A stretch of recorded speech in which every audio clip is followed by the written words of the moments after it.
Hello, everybody, and welcome back once again to the ORL FuturEsports Next Level Racing Nations Cup by Mobiuz Gaming. My name is Jacob Hancock, also known as Aladar, and joining me in the commentary box today will, of course, be the one and only Austin Smith, also known as Badgerman, and we'll be bringing you round 3 of this competition here today.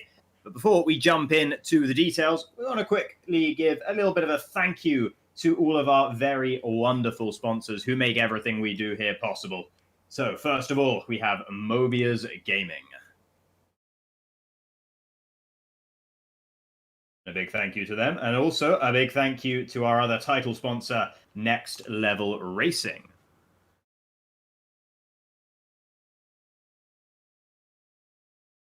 And then, also, we couldn't do what we do without the help we have from HyperX.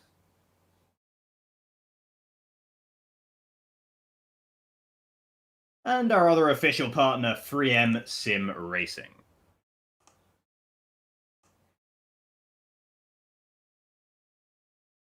And so, we should be able to bring you guys an interview quite soon. But before that, why don't I introduce you to Austin? Let him speak for a bit. How are you doing, Austin? Are you looking forward to today?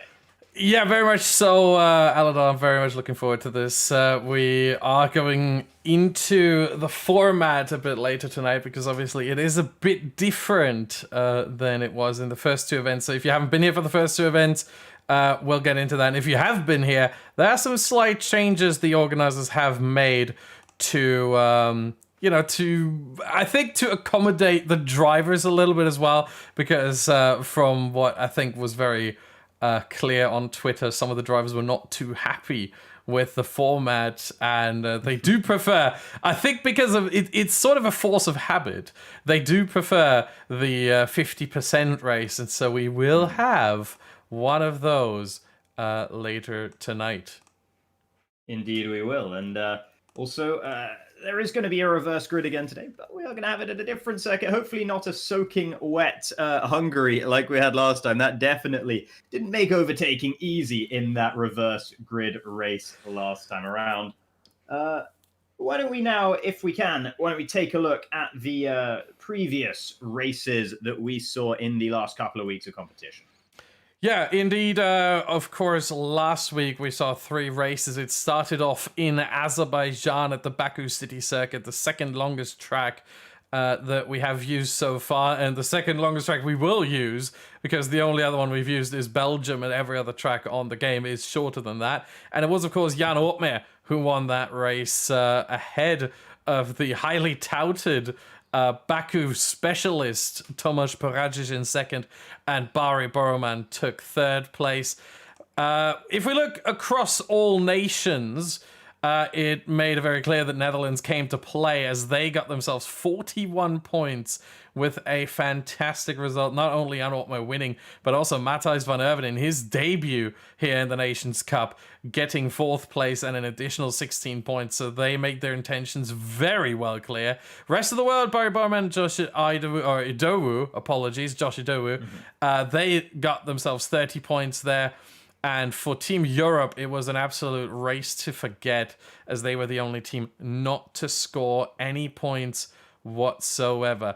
We move on to race number 2. It was Hungary, and it was, of course, the Hungarian Ben Sabukonyi, after penalties, who won, as I think what happened was Alvaro Caraton, who drove off into the distance, got himself a penalty because he dropped down the order deliberately in Azerbaijan to get himself a better starting position, which is not allowed under the rules. We assumed it was at the time, but we were told as well that that's against the spirit, of course, but it's also against the rules. As such, Ben Sabukonyi earns the victory, inherits the victory, and then he was flanked by 2 Italian drivers, Alessio Di Capua in second, Daniela Haddad in third, which gave them a massive points haul of 39 points. Hungary themselves got 32 as well. France and Finland 20, and Spain dropped all the way down to 0. So an outright disqualification, it seems, there for Alvaro Caraton. We move on to race number 3. That, of course, featured a normal short qualifying and then 25% again. And this time around, the Spaniards made good on what they have done previously. Danny Moreno won that race. Alvaro Caraton second. I think that might be the first Nation 1-2 that we've had so far this season. So Spain absolutely dominant there. And Dario Yamulo finishing off the podium there in P3. And of course, it doesn't come to anyone's surprise that Spain left this race with the maximum of 46 points, and that brought them right back in it. Finland 28, they had a very, very strong showing there with both drivers consistently. Poland 21, Italy and Netherlands 18 each. And then, we see rest of the world down at 7, Hungary 4. So two of the sort of favorites, really, massively struggling around China. And what this does ultimately for the standings is it keeps things very, very up close and personal. We have the top 6 teams within 10 points of each other. Yeah, absolutely. You got Netherlands at the very top of the moment with 118, then Hungary just 1 point behind, Spain 1 point behind them, rest of the world 1 point behind them as well, and then you got a massive 2 points down to Italy in 5th, and then Finland aren't that far away either. It starts to get a little bit more disparate once you get down to Poland, France, Europe, and Turkey. But nevertheless, it is absolutely anyone's game to play for still, especially at the very top. And earlier on, you'll remember that I promised you guys an interview. Well, we have it now ready for you. We have a certain Danny Berezne joining us in the commentary box. Hello, Dan. Hi, guys. Sorry, my voice quality will not be as good as it is usually because my microphone is kind of dead. I see. Well, no worries. Nothing that can be done about that. And thank you for joining us regardless. And first of all, I want to say it's very nice to have you back. And how are you doing after the events of last week? Yeah, I'm doing okay, to be honest. It was only financial damage at my ride and not a physical one. I don't know who said it to you guys, maybe the organizers from FuturEsports, but I had a smaller accident in the Hungaroring because of brake failure on my real car. And that is the reason why I wasn't even at home at the time when the Nations Cup was on, and I wasn't prepared at all to race. But this week I am back and I will race in both races, so I'm pretty excited. Yeah, absolutely. I'm very excited to see you going at it again. We saw some great battles involving you and the likes of Jana Ottman, pretty much the whole field in the first week. And then obviously that second week when you weren't there, still some decent results for Hungary. Of course, Bent's managing to pick up the win at the Hungaroring after penalties were applied. All things told, it puts you second in the standings, 1 point behind the Netherlands. Is that about where you expected to be at this point of the season? To be honest, I never expect anything, and I think others think the same way. We just want to put in the maximum performance. Even if we were leading by 100 points, we would race the same way if we were behind by 100 points, because it doesn't really matter at the end of the day. All the races are equal, all the races cost 25 points, plus you can get a fastest lap and plus 1 point with that. So there isn't really a priority here, just to have the best results possible. Absolutely. And then thinking of the races we have today to get those best results. First, Austria and then Bahrain. Are there either of those tracks that you're feeling particularly confident about? I think in Bahrain I have better chances because that track I really like. There are pretty much no track limits there. I mean, there are physical boundaries of the track and you don't need to cut to be fast, and I love those tracks where it's not really based on the luck how you cut, but it's based on your real performance. For an example, in Austria, you either win or you either lose a dance in turn one based on your commitment. So that's a bit more lottery for me.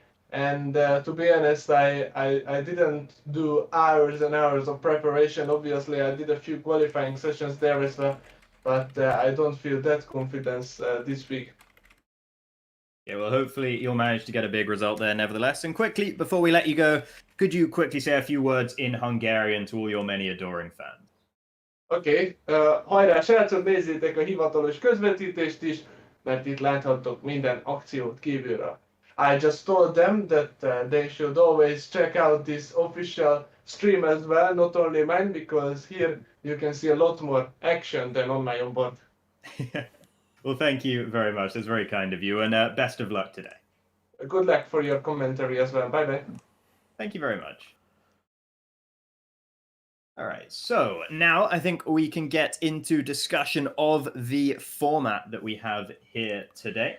And as you heard in my question, we do have Austria and Bahrain as the two tracks we have available to us today, or rather the two tracks that we're going to be going racing at today. And as we already mentioned, it's a little bit of a different format. So for events 3 and 4, the first races will be the same style of format. We'll have a short qualifying session followed by a 25% race. Today, that will be in Austria, as you can see. And then for the second and race of the day, and there are only going to be 2 races today, it will be a reverse grid based on the front 15 finishers in Austria and a 50% race at Bahrain. Yeah, this should help some of the drivers. They aren't usually very happy with the reverse grid, especially like we had it with tracks such as Zandvoort and the Hungaroring, where it's quite difficult to overtake. That is not the case for Bahrain. It's a track where it's quite easy to overtake. You have so many high-speed sections. It can be a little tricky as you get caught in a sort of DRS train, but if you use your ERS wisely, you might still be able to make some moves. And of course, with it being 50%, we're going to see strategy play a bit of a bigger role there than we normally would. Let's meanwhile move on to the point system. Nothing has changed, of course. That will remain consistent throughout the event. But for those of you who are watching for the first time or who have forgotten maybe, this is the point system right here. 25 points for a win, just like in real F1, but then it goes down a little bit differently. 21, 18, 16, 14, 12, 10, 8, and from there it's 1 point less. Points all the way down to 15th place, and 15th place is the cutoff in general here for the reverse grid race as well. If you finish the Austrian Grand Prix outside the top 15, you will start outside the top 15. So don't retire, don't finish outside the top 15, get at least a 15th place, and you will get yourself a pretty good starting position for Bahrain, or you will already get yourself many, many, many points in the first race. Indeed. And now, why don't we go ahead and take a look at the full driver lineups. All of the drivers available for each team. Now, some teams like to sub in these drivers in and out. Some of them is just more like a couple of main drivers and a couple of reserve drivers. But nevertheless, these are the teams that everyone has at their disposal. So the first team we'll be talking about is Team Spain, who have Bernardo Perez, Alvaro Carreton, Danny Moreno, and Nicolas Mateo. The Team Netherlands have Floris Vyers, Jarno Opmeer, of course, Tymon Schutter, and Matthijs van Erven. Team France have Jean-Christophe Le Texier, Fabrizio Donoso, Nicolas Longuet, and Antoine Desaluski. Team Italy have Daniele Haddad, Domenico Lovecce, Dario Iamullo, and Alessio Di Capua. And Team Hungary have Danny Beresne, who we just heard from, Bence Szabo Konyi, Norbert Jakob, and Istvan Puki. Moving on to Team Finland, we have Joni Tormala, Tino Naukarinen, Atte Kaupinen, and Juha Nieminen. For Team Poland, we have Patryk Kruti, Tomasz Poradzic, Piotr Stachulec, and Kamil Komoni. For Team Europe, it's going to be Pablo Joglar, Ruben Vallejo, Jorge Alberola, and Samuel Valentin. Team Turkey runs with Can Akinci, Ulaş Özildirim, Alp Ozkaya, and Salih Erenkuroglu. And finally, rest of the world, last but not least, Barry Boromand, Josh Idowu, Jake Benham, and Conor Muir. Absolutely. And then why don't we take now a look at the drivers that we will actually be seeing in the first race of the day. Each team has selected 2 of their drivers to participate at Austria. So for the Netherlands, that is Jarno Opmeer and Tymon Schutter. Moving on to Hungary, we heard from him, Dani Beresne, and alongside him, Bence Szabo Konyi. Team Spain sticking true to form with Alvaro Carreton and Danny Moreno. No changes whatsoever for rest of the world, Josh Idowu and Barry Boromand. The Italians, who do have plenty of changes, they're going for Daniele Haddad and Alessio Di Capua for race 1. Finally, a debutant in the round 7, or well, event 3, round 7, race 1 of tonight. Alongside Tino Nakarinen, it will be Joni Tormala finally making his first appearance. And then for the polls, we have Patrick Kruti and Piotr Stahulets. France, with 2 very familiar faces indeed. It will be Nicolas Longue and Fabrizio Donoso. Team Europe, it's the return of Pablo Joglar alongside Jorge Alberola. And finally, we have Team Turkey. Once again, 2 familiar faces there in Can Akinci and Ulaş Özgürüm. Absolutely, and it looks now like the drivers are just getting ready in the lobby, so we should be getting into qualifying any moment now. But before we do so, take a look at these words from our kind sponsors.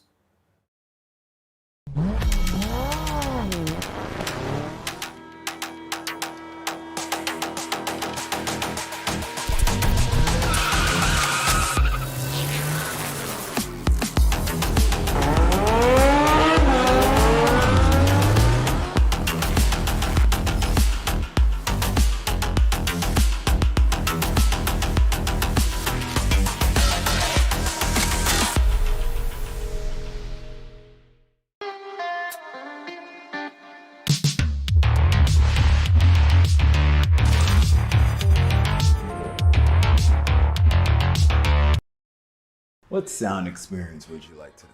I'll have the fantasy pack. Good choice. And could you make it a Cloud 2 wireless? On its way, sir.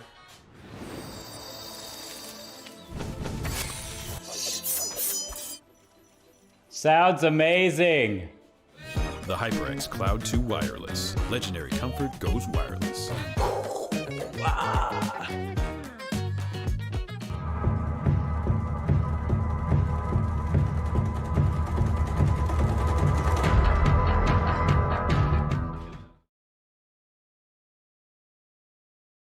And welcome back, everybody, to qualifying here in the Styrian Alps at Austria for the Red Bull Ring, the Grand Prix, the first one we have today, the first qualifying session, the only qualifying session we're going to be bringing you today. And I tell you what, we got some very dark skies above. Yeah, usually here in the Austrian Alps, we don't often see it, but it does happen every now and again. It's not the most common rainy track, I think, on the calendar, but it certainly can happen. However, no rain as of right now. But seeing how many drivers going out on track this early on, I think there might be a good possibility that we might see ourselves some rain here. Let's just quickly check the tires. Now, everyone's on soft, so it might be that, you know, no one is really interested in saving tires, which means it might be raining because they know they won't have to use all 4 of them in this qualifying session. It might also be that we don't get any rain whatsoever. This is really just, you know, poking in the dark a little bit, trying to see if you hit something. As Danny Berezne is going to be the first one to take us around the track as he heads up the hill through turn 1. He said this is the one he has a little bit of trouble with because it requires a lot of commitment and you can easily get it wrong.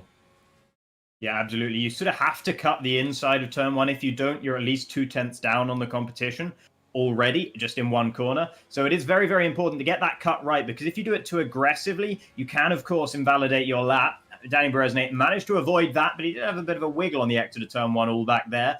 But now it's turn 4 that he's heading into, and that looked pretty smooth, maybe picking up a little bit of understeer mid-corner, delaying the throttle application on the exit by a tiny amount. And this is going to be all fine there, running to the exit curb, but not going over the line, not picking up any invalidations through 7 and 8. That's all okay. And now he just has to think about turn 9, which is a really tricky corner, very high-speed entry, blind apex, but he nails it perfectly, does the Hungarian. Out of the final corner and up towards the line to set our first lap time of the day. It's going to be a 1:02.388. Yeah, pretty decent lap time there. I think he lost a little bit in the final corner there. You can try a little bit harder, but at the same time, I think he was going for a banker lap here as he immediately gets bested by Daniela Haddad just about by 9 thousandths of a second. That's how close it is. And there goes Donoso as well. Another 37 thousandths of a second quicker. So really, really close times here. I think these are just banker laps. And so the drivers want to just get one in. They don't really mind just missing the apex by about I guess, one tire width, really. And there goes Jarno Opmeer, 1 minute 2.2. Everything was close, and there goes Caratana as well. What is going on? And we have a couple drivers who are going slowly, and we have to explain, I think, very quickly. Shitter goes third, meanwhile. More and more drivers coming in. Jorge Alberola has already retired, and Pablo Joglar is not on track. There is a good reason for that. The European team has submitted their lineup past the deadline last night. So, because of that, they have received a qualifying ban for this race. Yeah, absolutely. So it's unfortunate for Team Europe, already sitting down in 9th in the standings. And they don't need to be making mistakes like this and forcing quali bans here, because that is definitely not going to be helping them. As now, Nicolas Longuet has gone to the top of the order with Bari Boroman just behind. 3 drivers now in the 102.1s with Fabrizio Donoso showing up in a big way to claim provisionally 3rd spot on the grid. But there's plenty of drivers who haven't managed to set lap times yet. Quite a few who invalidated their attempts. Josh Yadou as well, sitting on a 103.1. I was on board for his final sector, and he was absolutely all over the place, really struggling to hold on to the McLaren.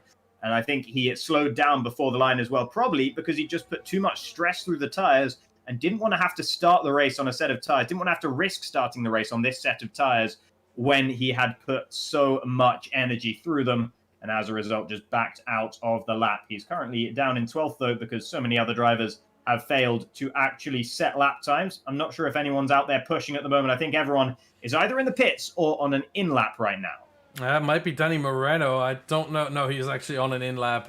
You were absolutely right about that. One thing I'm going to say, though, I think with the Monaco Grand Prix obviously coming up in real life next week, and everyone always saying, oh, Monaco, it's the qualifying everyone looks forward to the most, is the best qualifying of the season. I'm going to say right now, I think, maybe not in real life, but certainly in esports and on the game, I think we definitely have Austria as possibly the best qualifying, because, I mean, look how close it is right now between P1 and P11. That's half a second. And that's almost everyone who set a lap time. And Joshi Doe, we know, is capable of a lot more than that. So I wouldn't even count his lap right there. That's nothing more than a bad banker time for him there.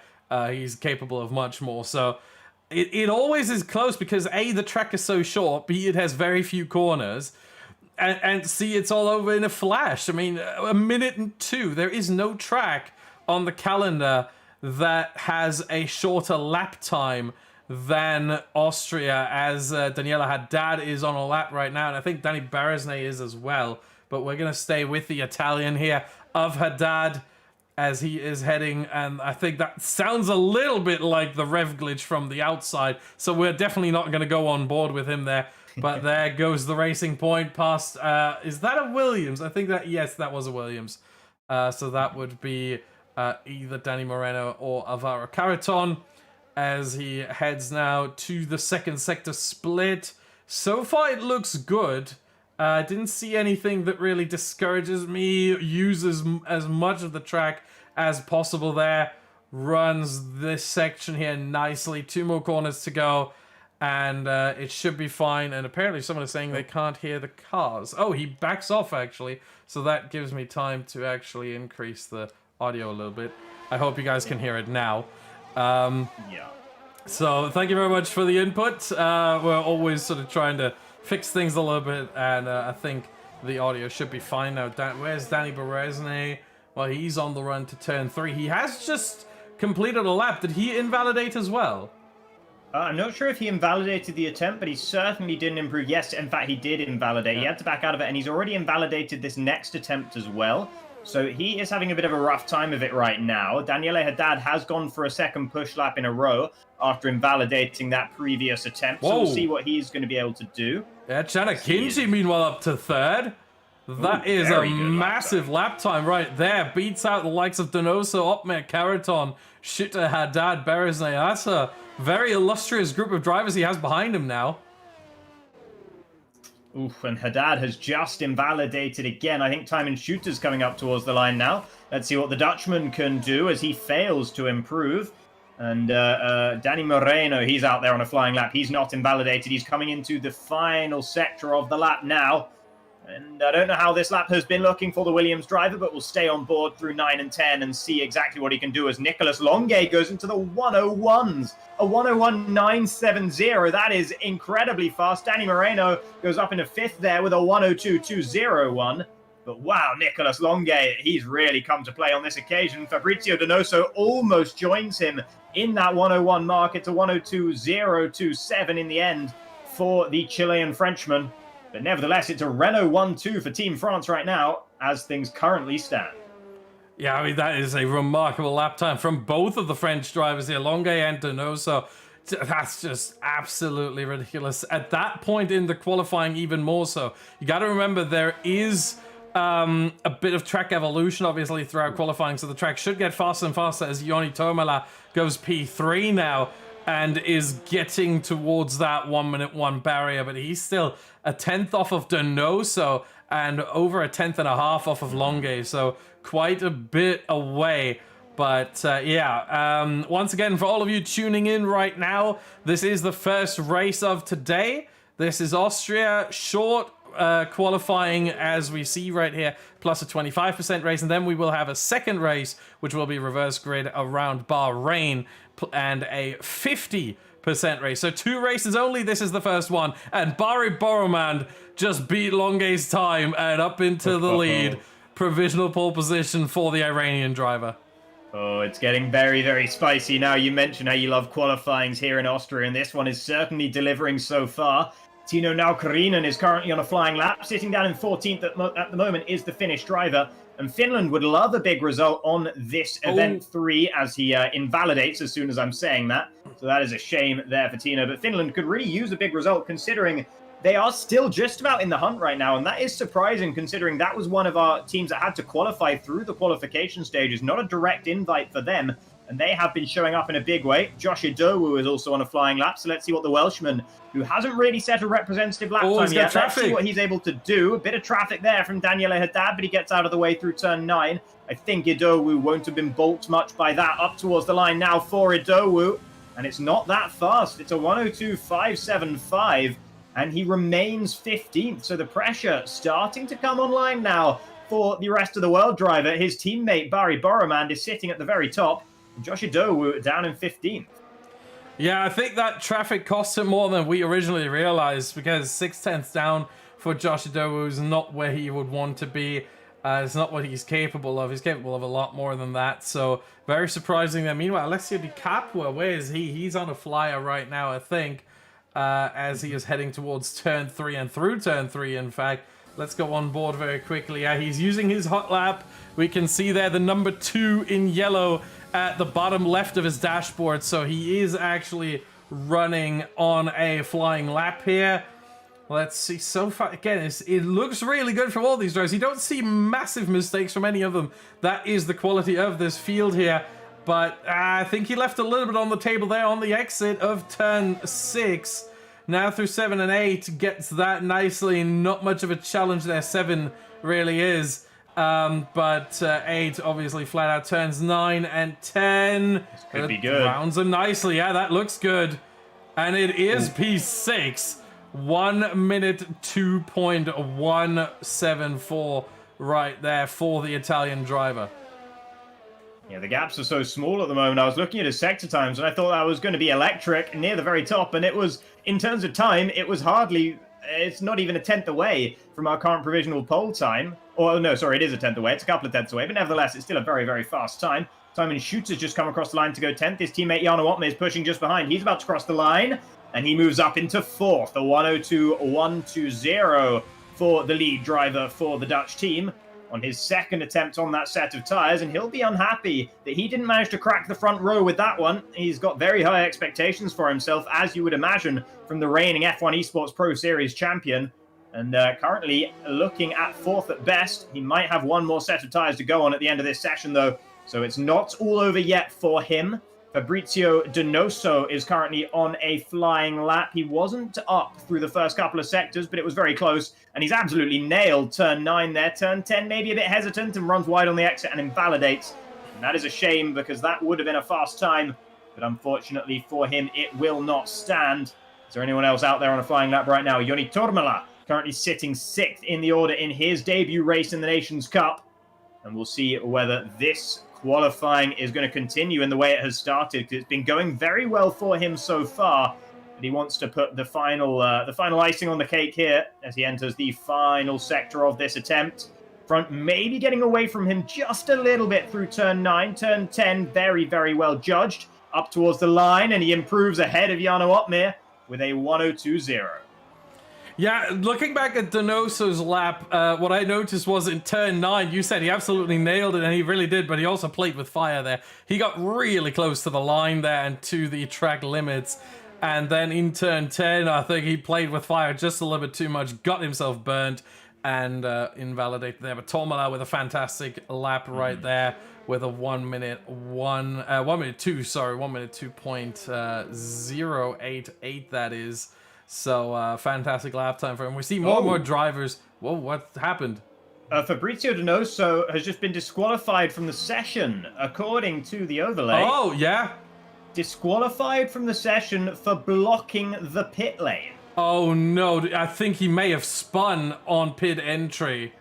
Oh, that is... Oh, no. That is about as unfortunate as you can get. When you have two drivers, the Europeans, Alberola and Hoglar, who already have a qualifying ban, and you're still going to start behind them because you spin on pit entry. Oh, that is just so unfortunate. And that for the Chilean Frenchman, he was sitting 3rd as this qualifying was going. Team France looked absolutely on fire here, and they were set to start at least 2nd and 3rd. They might have been able to snag pole even, and that would have been a very, very a turn up in performance for Fabrizio Donoso, who hasn't had a great time of it so far in the Nations Cup.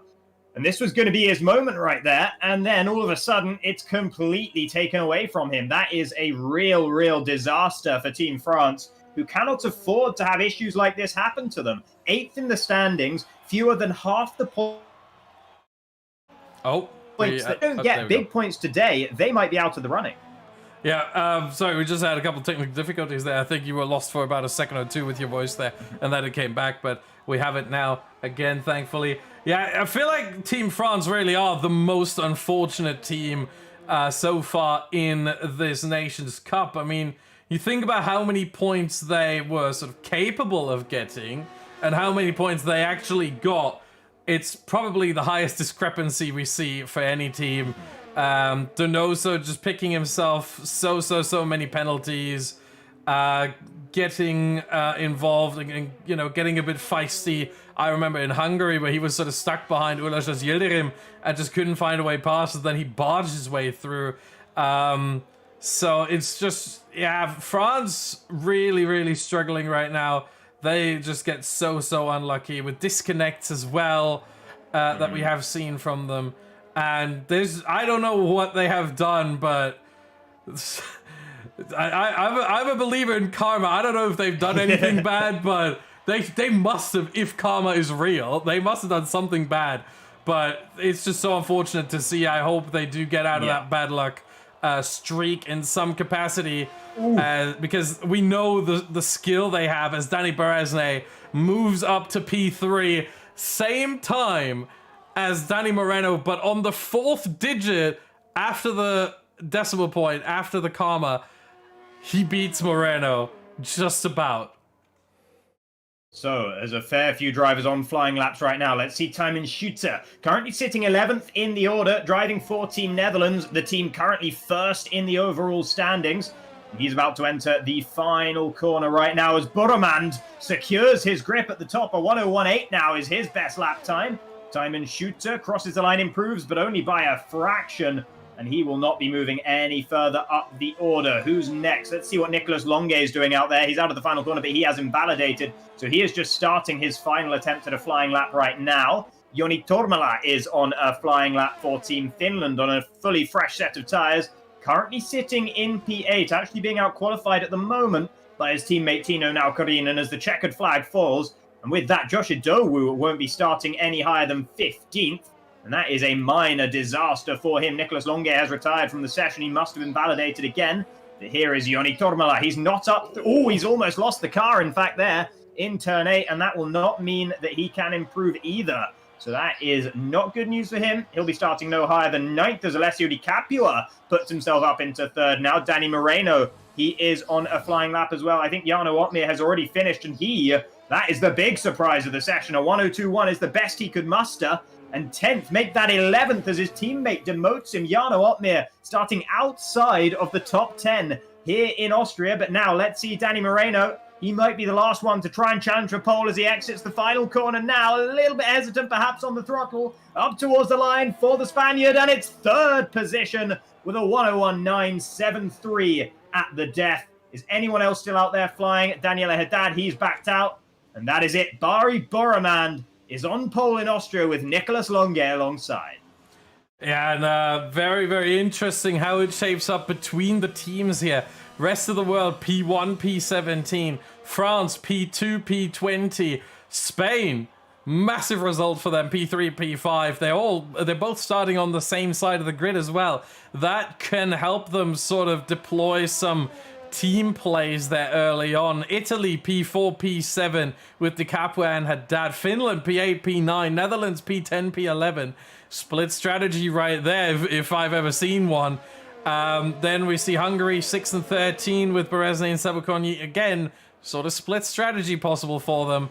But yeah, for some reason we see the back. That is not what I chose to show, but there is Ben Sabukonyi. As we know. Thanks, camera. That was not what I wanted, but here we are. These are the standings that we go with into the race. Bari Boromand and Nicholas Longe on the front row. And I mean, look at those gaps. We are talking between P1 and P17 half a second. Not even that. Yeah, it's insanely close. But when you think about it, in a pretty much a full esports field, Bari Boromand, at the shortest lap of the calendar, when the times are always so close, he has managed 0.08 of a second of a gap. Yeah, that is remarkable. In terms of actual time, it's not a lot, but that is actually a really big difference considering the field we have. Indeed, it's truly remarkable from him there to just place himself that far above everyone else, considering how short the track is. And Bari Boromand just showing once again why he belongs into F1 esports, why he is one of the best drivers in the world right now, and why he is here in the rest of the world team and doing a phenomenal job, as the rest of the world team is obviously still very much in the title hunt for this one.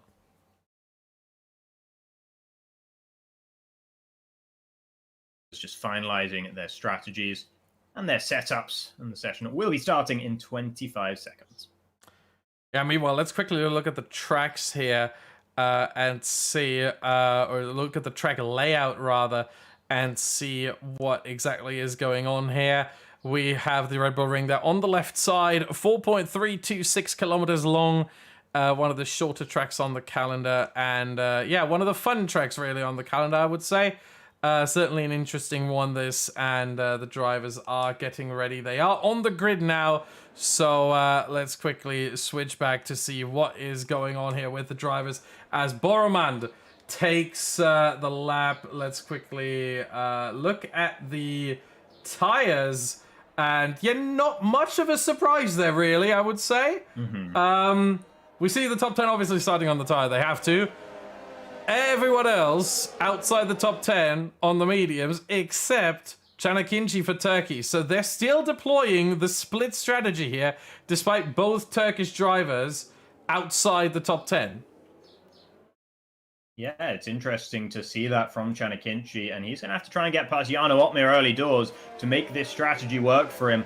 And if there's anyone that you don't necessarily want to have to get past on the opening lap, it's probably someone like Jarno Otmir, who must be pretty much the hardest driver to pass in the whole field. So yeah, that's a big task for Çanakkale going into this one. And Team Turkey need him to perform here, because they are currently starting 12th and 14th after what looked like a promising early stages. Of quite deliver on that promise. And actually, there's a few upsets here in qualifying, really. The drivers at the front, they're all very fast drivers. But see Berezne down in 6th, Jarno Opmeer down in 11th, Idowu down in 17th.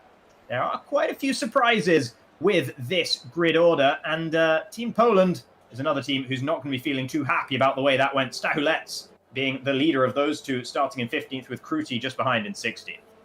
Yeah, Poland with a very surprising result. As we saw a couple times before, they have an overall strong lineup, and so for them to be down at 15th and 16th, not what they were hoping for sure. But I think the more startling name near the bottom there is Josh Idowu. Of course, we know what happened to Denoso there in pit entry, where he got disqualified, which is just unlucky, but he had pace certainly to be in the top 5. But, and Alberola and Hogla had their qualifying ban, but Idowu in 17th, it's just such a burden on him right now. Indeed, but here we go then. Let's think about the front. His teammates starting from pole, Barry Boromand, as we get underway here for round 3 in Austria, and it's a great start for Nicolas Longue, who's already taken the lead away from the Iranian. A switch back out of the first corner for Boromand is the hope, but he's struggling to get alongside right now. Fabrizio Donoso will have the inside line, the outside line, sorry, for the hairpin at the top of the hill, and in amongst that battle is Danny Moreno right up the rear end as well, and sweeping around the outside goes Nicolas Longue into the lead of this race. Then following him, it's Boromand, Moreno, DiCaprio, Berezne's been able to get past Caraton at the start. He's now in 5th with Caraton in 6th. Then it's Haddad and the 2 Finns, with Timon Shooter rounding out the top 10. Chanakinchi was able to get past Jarno Opmeer, and that was important for him. Yeah, a good start from Longue there. Well done off the line.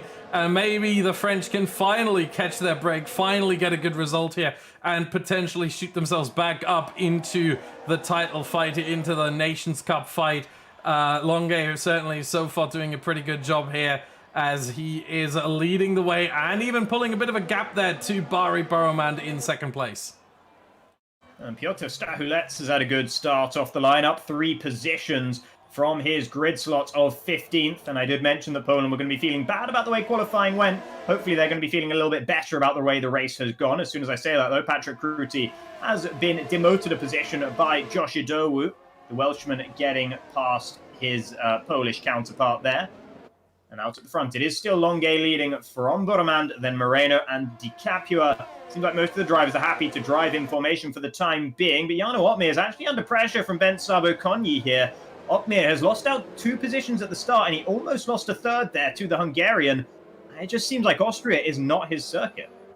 Yeah, it seems like it, which to me is quite a bit surprising, but it might be that it is because obviously Austria is a circuit that has only very few corners, and as such you can bring drivers a bit closer together here. It's much more about pack racing. This is almost like an oval, really. Has a little bit of a dent. It's like a square, really, if you look at it from above. But has a little bit of a dent there on one side where someone just took a hammer and swung it into the track layout. But yeah, this might be sort of an equalizer in terms of track, because everyone is just so close. You have these 3 long straights back to back to back. You have only a couple of corners that you can really consider proper corners that are not the corners of the square, as I would like to call it.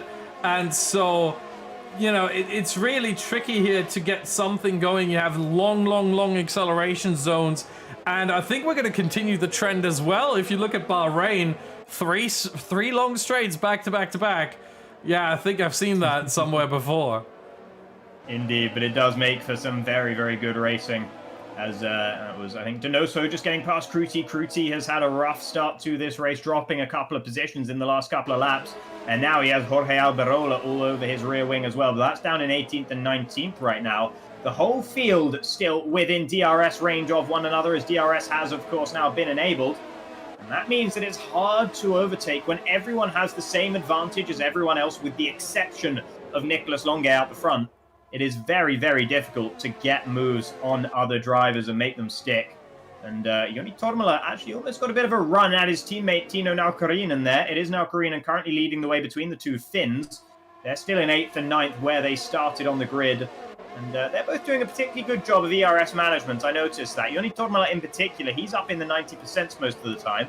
And the same is true of Danny Berezne, running around in 5th. He's holding on to the leader's pace nicely, and he's not having to burn any battery charge to do so. Yeah, meanwhile, quick note on the tires here. There should be absolutely no issue with these tires whatsoever. The soft lasts 16 laps. You could technically, if you wanted to, finish the race on the soft if you were allowed to do so, but of course the drivers have to change. Which means I think we will soon see the opening of the pit window for the soft runners, and maybe even the medium runners as well, as everyone's looking to pit as early as possible for a potential undercut. But at the same time, you can overtake around here, and quite easily so. So maybe a undercut is not necessarily the right strategy, as an undercut usually relies on being able to hold the other car behind you. That is not that easy around here, so we might see some pit stops at around closer to lap 7, lap 8 for the softs, and then maybe lap 9, 10, 11 for the medium runners. We'll see which driver is going to be the first to take the risk and go into the pit lane.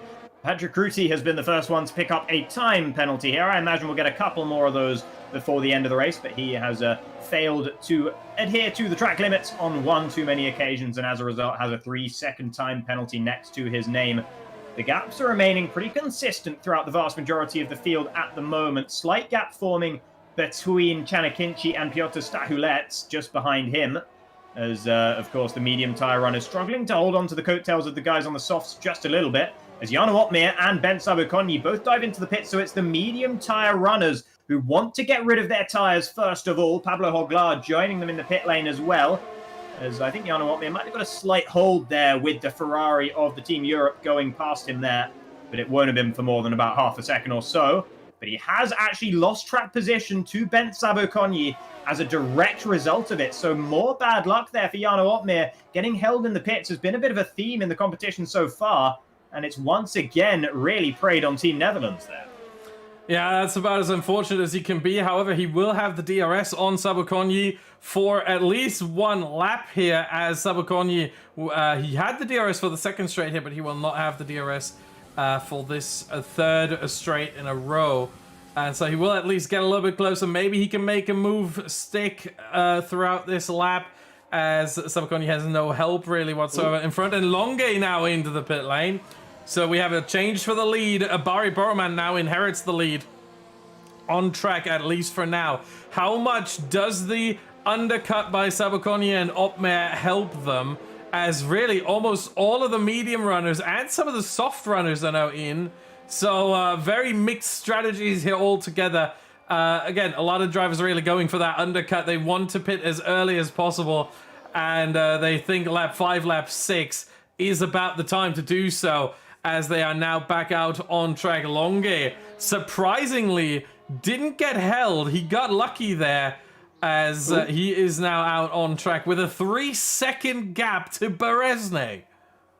Yeah, but look at Jarno Opmeer, Sabukonyi and Chanakinci right now. Lots of battling as Akinci just left the pit lane, and Jarno Opmeer is looking to try and claim that position back on Ben Sabukonyi. He has done it. The Mercedes driver is up into 14th, and he's about to make it 13th as he dives up the inside of Chanakinci as well. The Turk wasn't ready for it, and as a result, Jarno Opmeer is through. So that's 2 positions in as many corners there for the Dutchman, and that's a bit more like it from Jarno Opmeer. Now Sabukonyi wants to try and take advantage of Chanakinci being a bit offline there, but cannot do so. 5 drivers from the front half of the race have now come into the pits. That's Karaton, Haddad, Naukarinen, Donoso, and Cruti. And Tino Naukarinen, I believe, has made a mistake. He's gone on to hard compound tyres, and I cannot imagine that was intentional. Yeah, I don't think so either. I think there may be some kind of technical glitch there. Just to explain quickly, the difference between the medium and the hards, only 0.4 of a second, but at a track as short as this one, 0.4 of a second can be quite significant. I think now Karinen will find himself on the back foot more so than on the front foot here.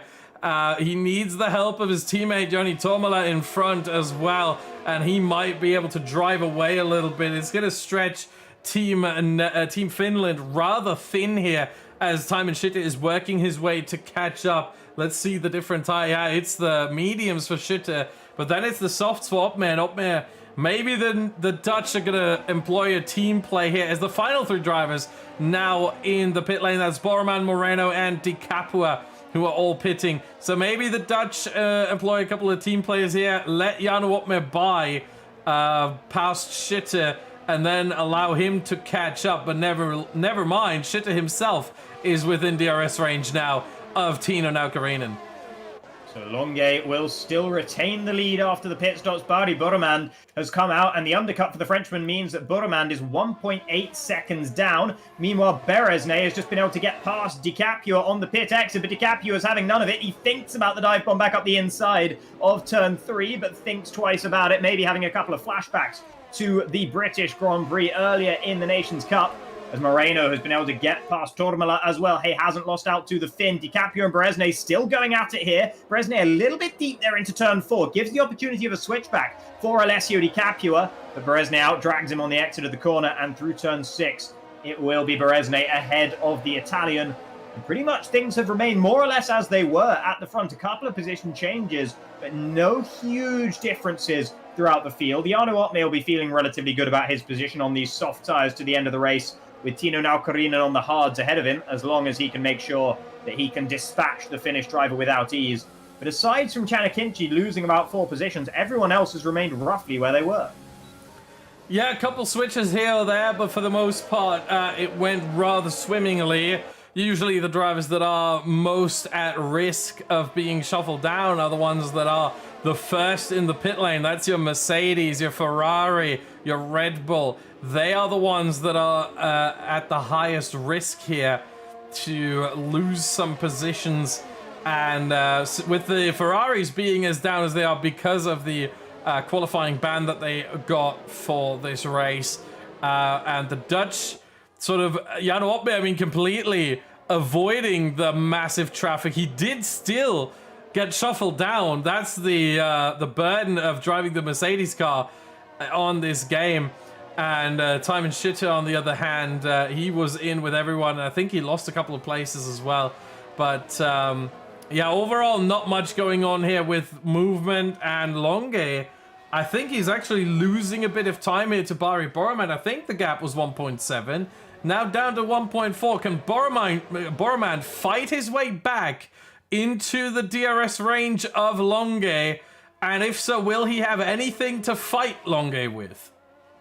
Yeah, Longuet and Boromand, they're on about the same level of ERS right now. Caraton's in a slightly stronger position behind the two of them, but Boromand was about 0.2 of a second faster than the race leader on the previous lap. So it could get spicy between the Frenchman and the rest of the world driver at the front. And meanwhile, their teammates are scrapping over what is currently a reverse grid pole, as Donoso has been able to get past Josh Idowu here, who really is having a bit of an anonymous race by his standards. He'll be very disappointed with the way this one has gone, but at the moment, he does stand to inherit the position from Fabrizio Donoso, because Donoso has that time penalty. So Idowu will at least guarantee a pole position slot at Bahrain as things stand, and maybe that's the best he can hope for in this race. Really unfortunate for him.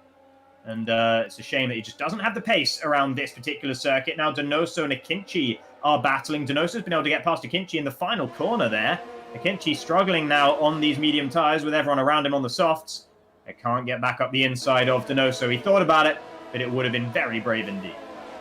Yeah, meanwhile, I'm seeing there in the chat, Falcon Nardi, aka Bernardo Perez, one of the members of Team Spain, and what I would assume to be the engineer for Caraton and Moreno, asking about the ERS of Barry Boromand. So the team's really employing every bit of strategy here, trying to get an edge over the opposition. Very cheeky indeed from the Spanish team there, but totally understandable. But meanwhile, I think they have to worry a bit more about Barry Boromand potentially catching back up to Longuet, which, I mean, it's good and it's bad. It's good in that, of course, now Caraton has a better chance of potentially getting the win here, but it's also worse because now Boromand also gets the DRS.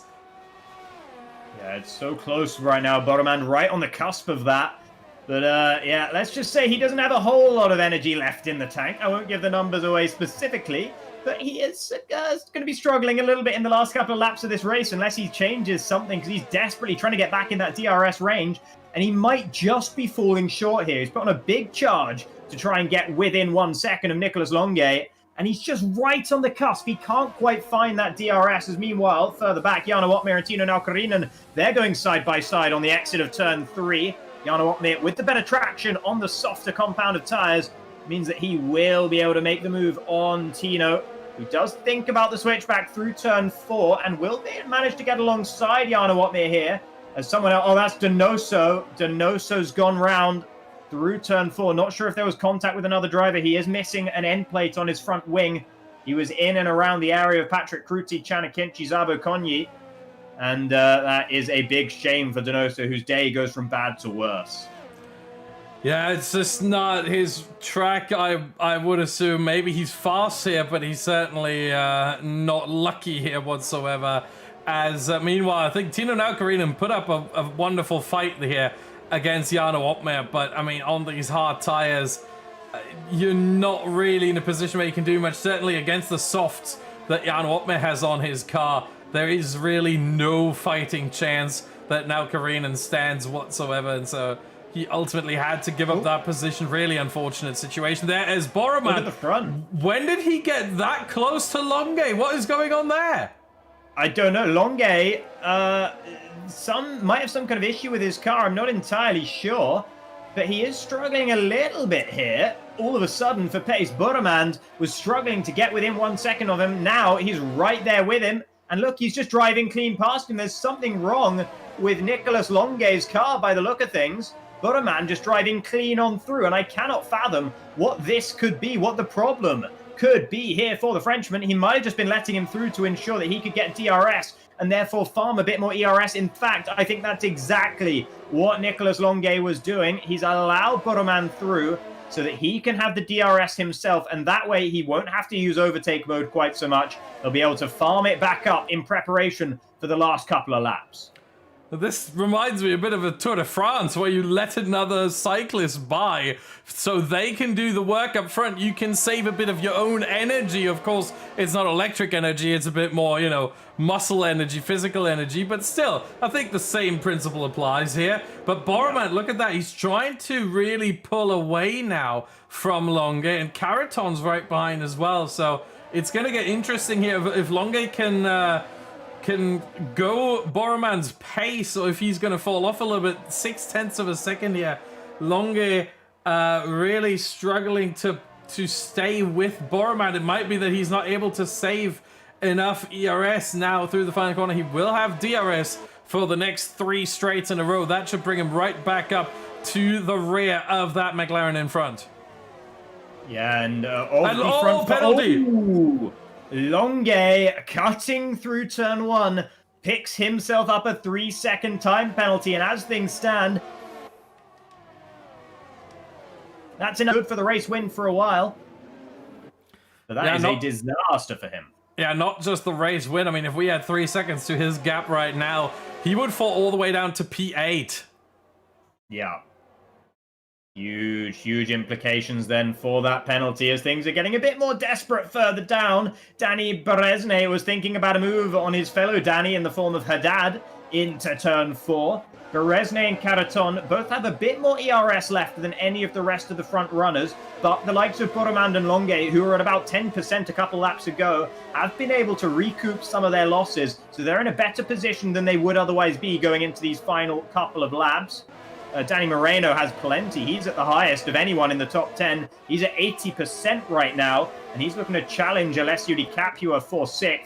But there's only a couple of laps left to go. We're on to the penultimate lap of the race, as Haddad has a penalty now as well. And Shooter has one. Yeah, more and more penalties now creeping up. I think a lot of drivers are on 2 warnings right now as they obviously try as much as possible to maximize track limits. Here goes, meanwhile, Longue potentially on Boroman. He was very, very close in the braking zone of turn 3, and he's going to try it, I think. He's getting closer and closer. Oh, he goes to the inside. And he's along. Oh, it's getting really, really close. Who has better traction on the exit? It is Longue who has the shorter run and takes back the lead here of the race. But of course, he has the penalty. That's why maybe Boroman wasn't fighting it so much. He knows about the penalty for Longue, so he doesn't have to sweat it so much. He can just stay behind now and still win the race. He just doesn't, like, what he's not allowed to do is get caught out by the dirty air. If he just runs wide a little bit too much, it might be his third warning, and then Boromand himself could get a penalty, and it would be Karaton who would take the victory. Boromand is still very, very close behind the rear wing of Nicholas Longuet, though, as we enter the final lap of the race. And Boromand is there with Karaton just behind. Karaton has more in the ERS bank. And he's, oh, that's late. That's very, very late from Alvaro Karaton. And he pushes Boromand all over the curbing there. Boromand will not be happy with that one. And look at Daniele Haddad on the grass trying to get through. He has to back out of it in the end. A sensible pill there for the Italian. But Karaton looks to have made the move stick. But, well, that will be a questionable one. I think that one's going to the stewards. We saw a similar thing from Lance Stroll and Daniel Ricciardo in Austria last year. And that one was a bone of contention between those two drivers here with Karaton and Boromand. A similar sort of story. You'd have to imagine Beresne's not been able to take advantage of Haddad there. He's still sitting down in fifth. But Nicholas Longuet is coming around the final corner now for Team France. He will take the checkered flag, but he will not win the race in Austria because Alvaro Karaton, at least provisionally, crosses the line to claim P1. Boromand in second, and Danny Beresne rounds out the podium. Yeah, meanwhile, Nicholas Longuet falls down all the way to fifth based on one penalty. That is how close this whole field was. 4 places in a 3-second time penalty. That's how much he lost there. And he could have lost more if Haddad had stayed penalty free. And I think it was a couple other drivers, the Capua, I think, as well. Shooter, there were a couple drivers who got themselves some penalties. Both Italian drivers, really, I think they're not going to be happy with this ultimately because they could have gotten so much more than they did, as we see Jan Woltmeier, as David Tunidza, interestingly, as his predecessor as the F1 Esports champion for driver of the day, but it is the face of Michael Schumacher and the driver of Alvaro Karaton winning the Austrian Grand Prix here and getting 25 points for Spain. We are waiting for the standings to be updated. We will, for the first time, have some live standings here for you. We just wait for them to be updated, but we will bring you those in just a second. Before that, once again, Karaton, Boromand, and Beresne, that's your top 3 for Austria. Moreno 4th, great result for Spain. They should be taking the lead in the Nations Cup. Longuet 5th after the penalty. Tormala 6, Opmer 7, now Karinen 8. Great debut for Tormala here. First race in the Nations Cup and P6, and a good result for Finland altogether. Haddad 9, Di Capua 10. What would have been without the penalties? I think they would have been 3rd and 5th, respectively. So that would have been a mighty points haul for them. Instead, it's 9 and 10. Poland, at least some damage limitation there, as Kruti gets provisional or gets reverse grid pole position. Stachulec gets reverse grid P5. So both drivers in a really good situation for Bahrain. Schütte 12th, Sabukonyi 13th, and Idowu 14th. Hoglar, Akinci, Alberola, Ozyedarim, and Donoso all the way outside the top 15, which means Hoglar, Alberola, Akinci, and Ozyedarim, Europe and Turkey without points, and starting from pretty much the very back of the grid, as well as Donoso on top of things as well. So those 5 really, really unlucky. For everyone else, I mean, this is going to get interesting for sure. Absolutely. And I tell you what's heartbreaking for Team Italy is Alessio Di Capua picked up a 3-second time penalty on the final lap. I'm not sure if he was involved in any fighting or what, but he picked up that last warning on that very last lap, and as a result got himself a 3-second time penalty. Very unfortunate for him. And Karaton gets his 3rd provisional win. He's had 2 taken away, and with that incident with Boromand, there's a big asterisk next to this one as well. But hopefully for his sake, he can hold on to this one. I mean, while we do have the live standings, if Karaton does not get a penalty for that, if the stewards are a bit kind about that one, or they just see nothing wrong with it, then the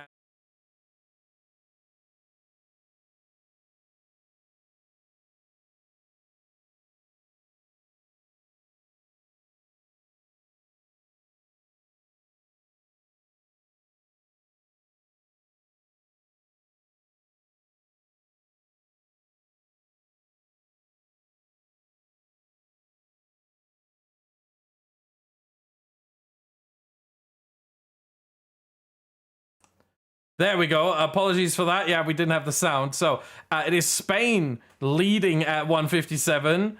19 points ahead of Hungary and rest of the world at 138. So 19 points the gap there. They are tied for second, really. Netherlands 6 point behind at 132. Finland 128. Italy 126. So 12 points difference between P2 and P6. Spain trying to run away with it. Then we have Poland 93. But they still have the next race coming up. And they get P1 and P5 on the grid for Bahrain. France 71, again, mightily unlucky with Fabrizio Donoso there in qualifying and with the time penalty for Nicolas Longue. Europe at 49, Turkey at 32. Nothing has changed for those two teams, as mentioned, as they both finished outside the top 15 with both of their drivers, respectively.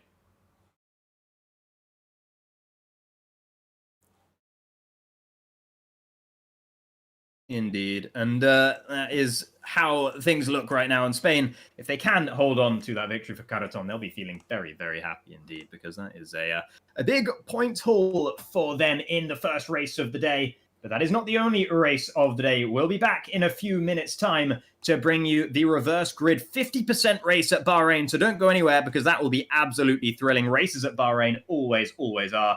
But just a moment here while we take a break and you can hear a few words from our partners.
It's time now.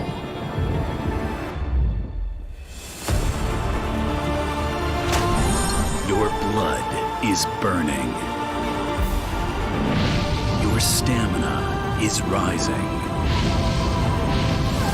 Greet all the challenges in your way.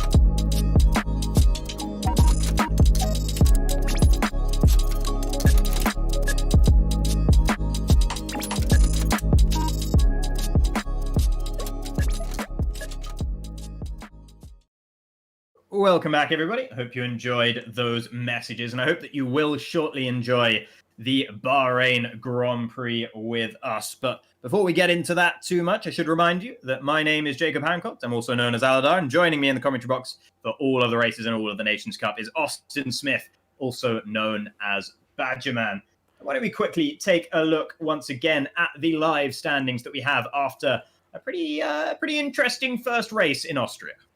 Yeah, it is a team Spain that leads the way now after a wonderful result for them there. Alvaro Carreton taking the win, and I think it was Danny Moreno who got fourth as well. So a really, really strong result for them there. 157 points, 19 ahead of Hungary and rest of the world, who both got some decent results and who will also have a decent opportunity here at Bahrain, whereas obviously Spain will be quite far down the order. Alvaro Carreton will start 15th, and I think Danny Moreno will be in sort of 12th or 11th, somewhere in that area, so both outside the top 10.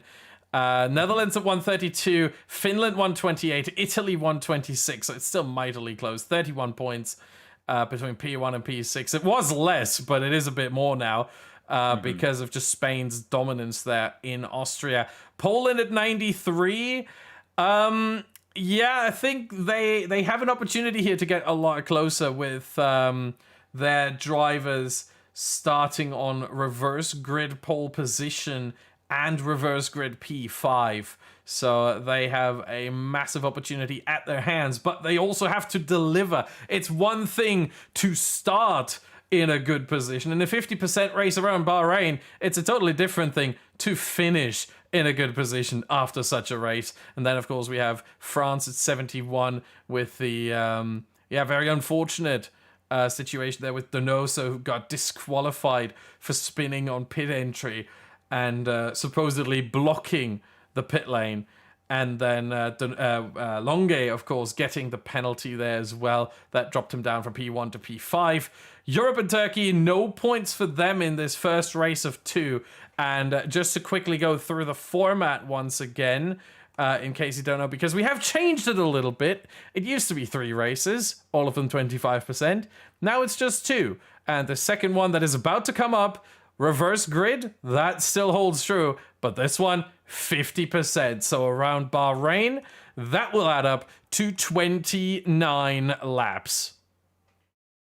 Yeah, indeed. They're going to get the normal league racing length. It's what these drivers will be most used to as well.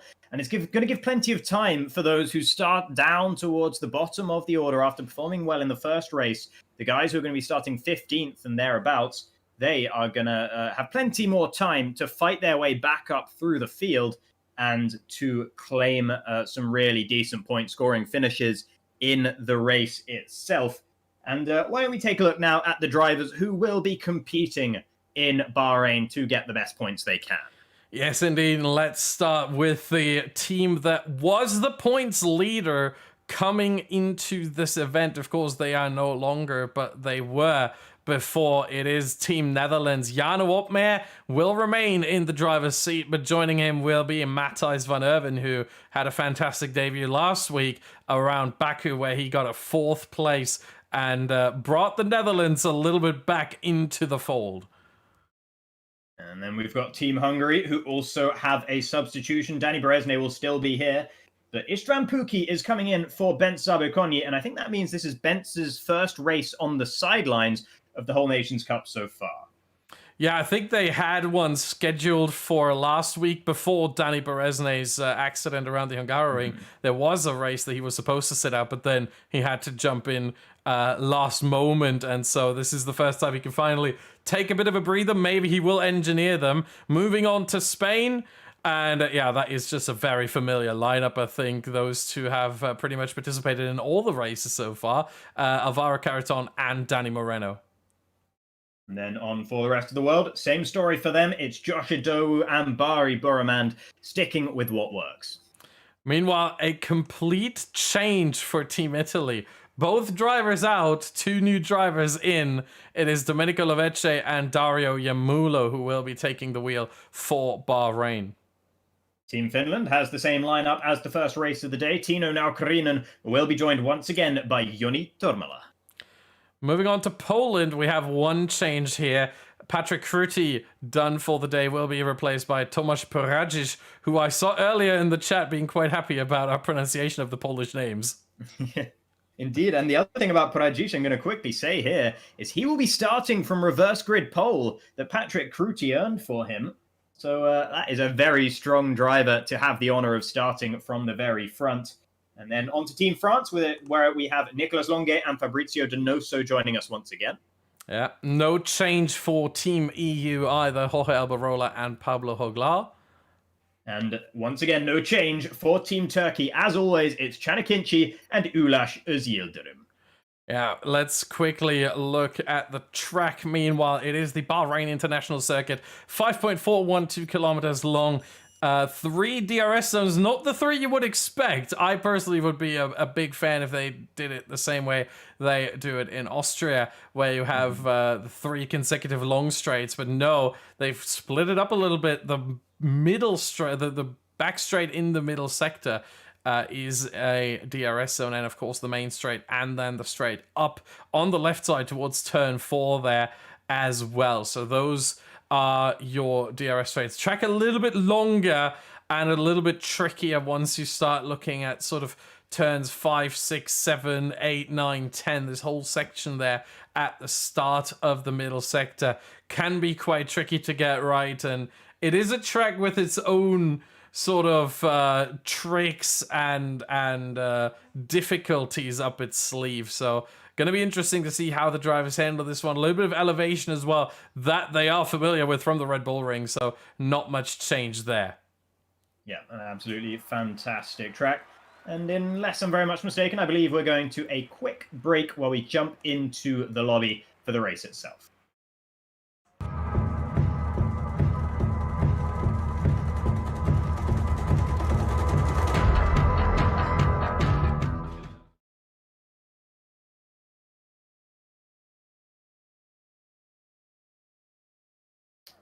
So then here we are on to the lobby itself. The drivers about to get onto the grid for the formation lap.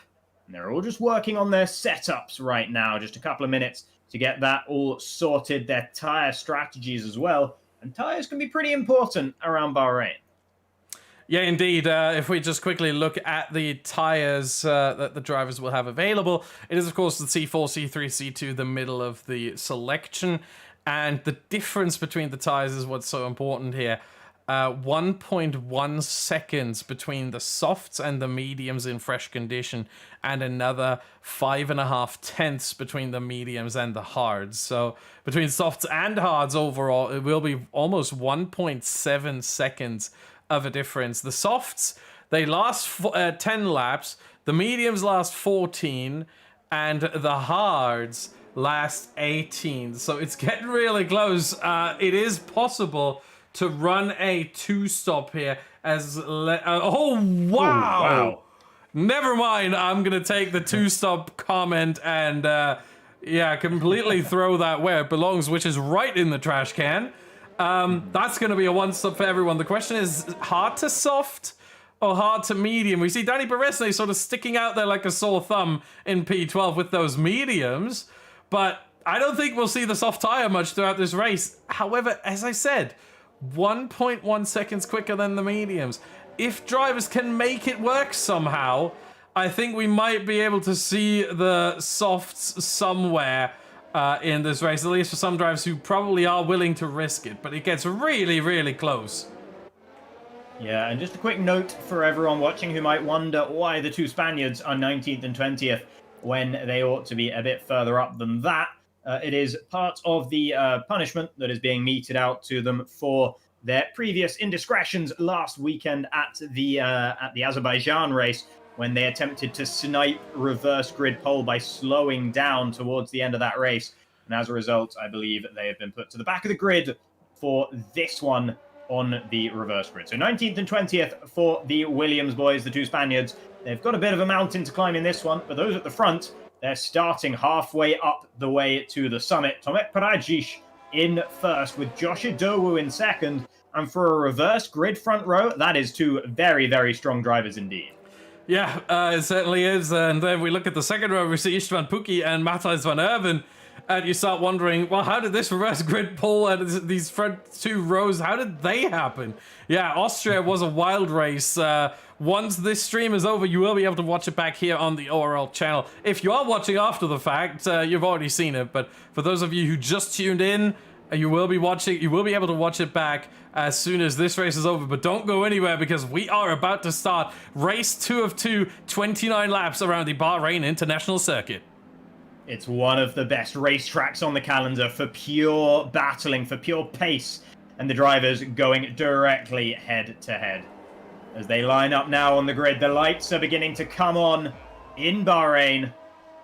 And Tomasz Paradzic leads the way as we get underway for race 2 of the day in Bahrain. And there's already a lot of action towards the back end there. But Idowu is second, with Paradzic still leading the way. But Istvan Pukki is trying to go around the outside of Idowu through turn 1. Idowu hangs it on the outside, driving all over the curbing there. But he holds on to the position, and that is what's most important for him. Piotr Stahulets has had a relatively poor start. He's lost out to both of the Italians and almost collided with the rear end of Dario Yamulo there. Jarno Otmir, he's gained a couple of positions, as has Nicolas Longe, who's trying to challenge the Dutchman. Jarno Otmir almost loses it there. Through the S section, he made contact with Stahulets, but he just about keeps the car in a straight line. That is a mastery of car control there from Jarno Otmir. That could have been an enormous accident, but he holds on to it in 8th position. Out at the front, it's still Paradzic leading from Josh Idowu.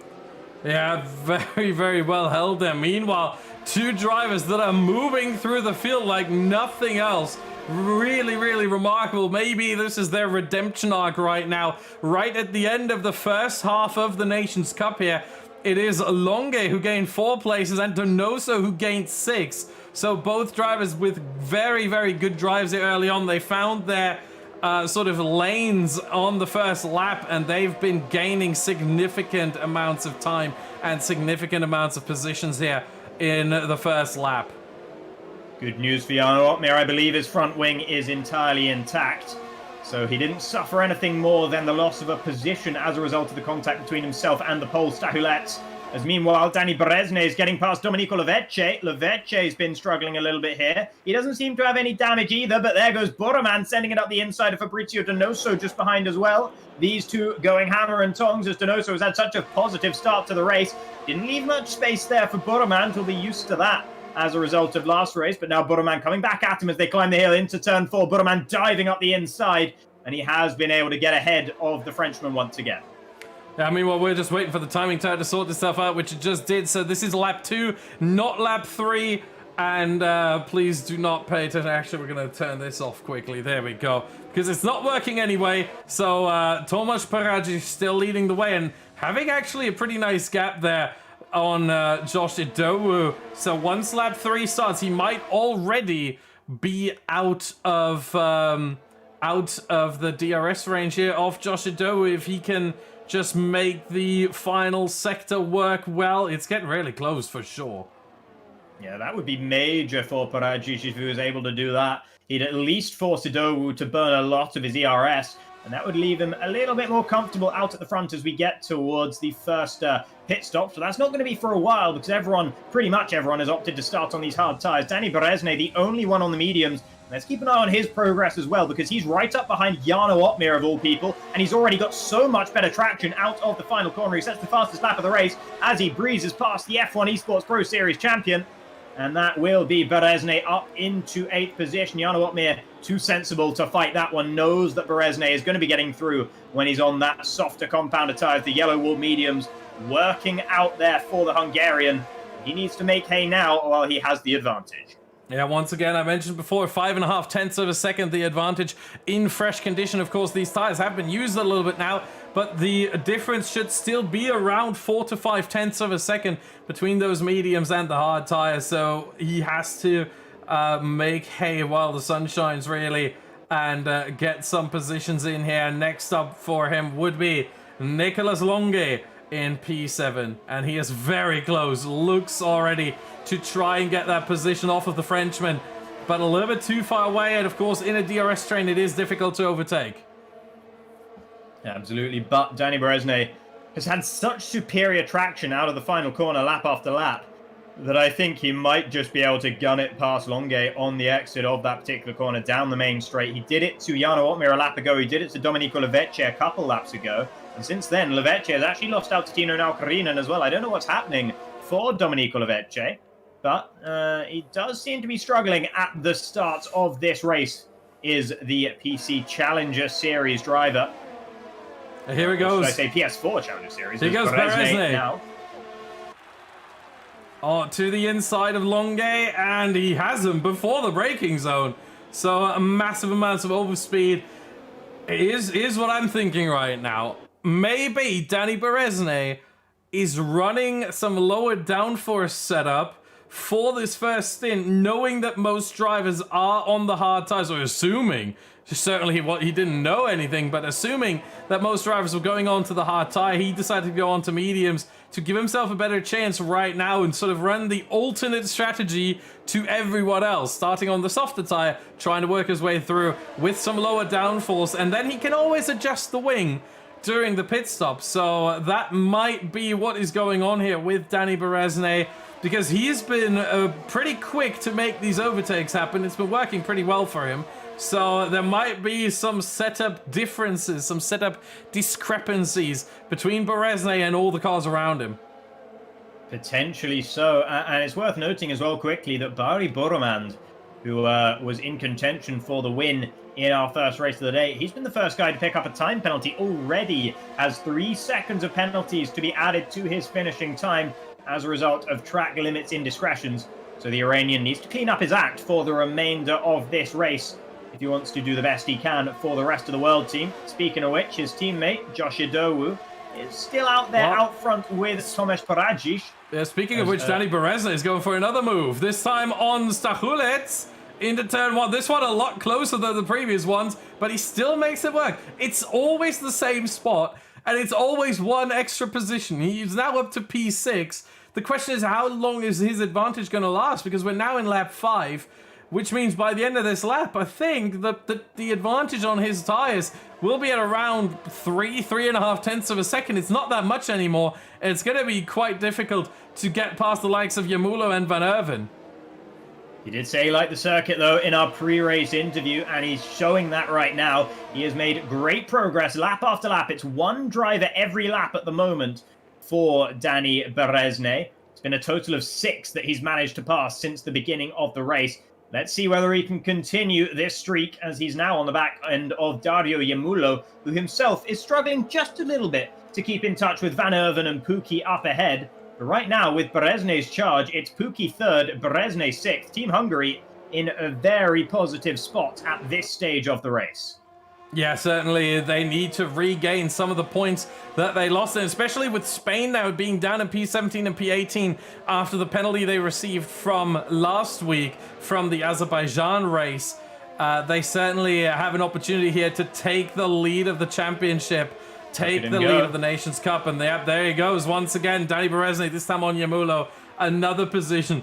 It's like clockwork really at this point. It's just every single lap, same corner, same way. No one's fighting it either, which I don't really find too surprising, because we have to remember this pendulum that now is swinging in Berezne's favor in terms of tires. It will swing back the other way against him once he is on the hard tire, because he will not be running onto the soft unless he goes for a 2-stop, in which case it will swing back against him in that way. that the two-stop will take him quite a bit of time throughout this race. A pit stop loss here is around 20 seconds. So if he does make an extra pit stop, he'll have to drive out 20 seconds on everyone else. And look at the intervals right now. Everyone has DRS, so doesn't look like he can drive out 20 seconds when the whole field is less than 20 seconds apart. Yeah, no, that would be a huge ask. I'm sure this is just the one stop for Danny Berezny. You'd have to imagine it. Two stop would be such an enormous risk here. And when the race is going as well as it currently is, you may as well take fewer risks because you're already in a pretty decent spot. If Hungary finish this race in 3rd and 5th, they're going to be pretty much happy with that. No one else is really going to be beating their points all apart from Team Poland, and they're not really in a direct championship fight with Team Poland at the moment. Danny Berezny once again going to be going for it, but this time he doesn't have the overspeed on Matthias van Erven.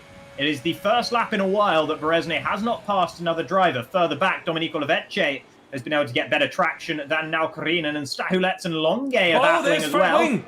That's Longe's front wing. That is damaged right now. Left side end plate gone. Longe, and that is going to hurt him through this whole stint. And this stint is supposed to go somewhere between 18 and 20 laps, and this is lap 7. So for 2/3 of this stint, pretty much half of the race, he's going to be without part of his front wing and without the downforce he so desperately needs, especially here through this middle sector. Oh, and it's just the ballad of Team France all over and over again. Always, there's always something wrong for Team France, and on this occasion, Nicolas Longe has picked up front wing damage at the beginning of a long stint, as you mentioned, so he can't even just pit and get rid of it unless he wants to thoroughly compromise his own race. Meanwhile, Danny Berezny was able to get past Matthias van Erven in the end, but it was into turn 4 rather than turn 1, so he just wanted to do something a little bit different, did the Hungarian, and he's gone for the turn 4 option this time around. Now it's his teammate Istvan Puki who's up ahead of him, and I don't imagine there'll be too much contest from Puki if Berezny feels he has the pace to get past his compatriot for P3. And out at the front, Parajic is still leading with Josh Adowu second.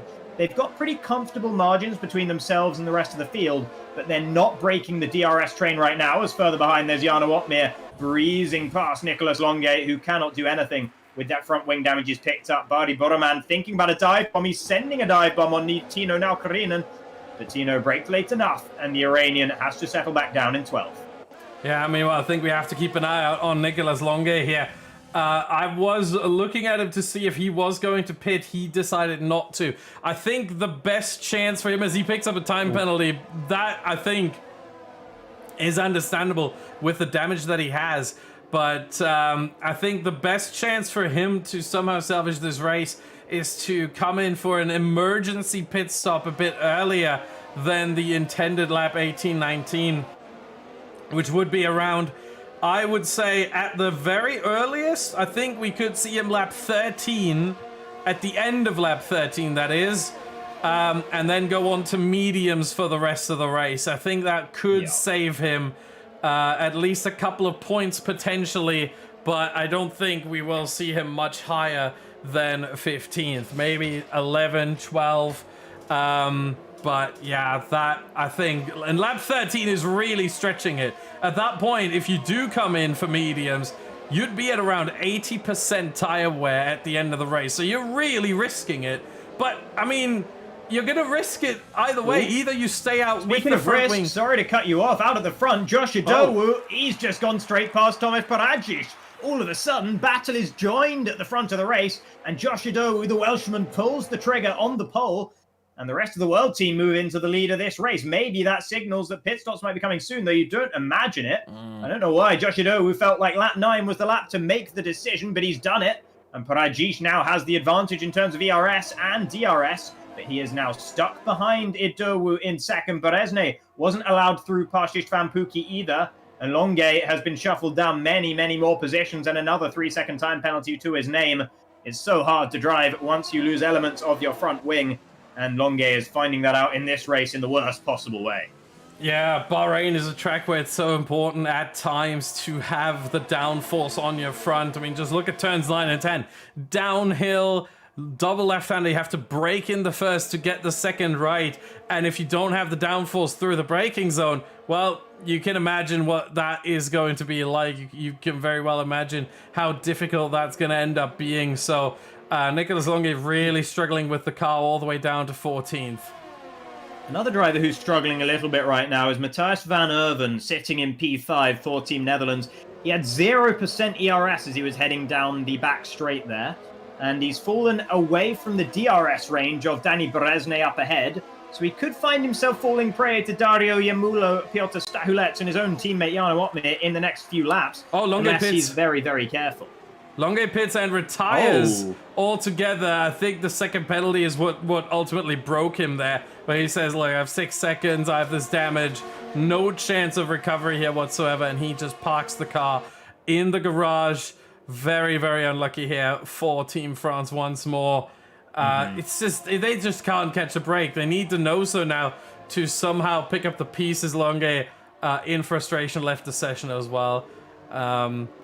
Yeah, it's really a shame because, I mean, we see Longue, Donoso, Dezaluski, Letexier, we see that team and we go, this is a really, really strong team, especially with Longue and Donoso driving as much as they do, where Dezaluski usually, I think, he's the one engineering them for the most part, jumping in every now and again himself as well. You have such a talented team and it's just not working. No matter what you do, it's just not working. It's just so unfortunate to see for Team France. They've been sort of the most unlucky team so far this Nations Cup. I think that title belongs to them, and I don't see any other team picking up that title either in the second half of the Nations Cup. No, indeed. I mean, they are the Alpine F1 Esports Pro Series lineup. They know each other well. They're used to working as a team, and just somehow it's not falling into place for Fab Donoso and Nicolas Longue. As meanwhile, Brezne was breezed past, he was allowed past Pookie. There was a bit of a wave by. Meanwhile, Yamulo now getting past Van Erven into turn 1. Van Erven, who'd been using all of his overtake mode to try and stick within DRS range. It wasn't enough for him to stay with the front 4. And as a result, he has been easy meat for Dario Yamulo, who moves himself up into P5. Brezne was allowed to pass Pookie around a lap ago now.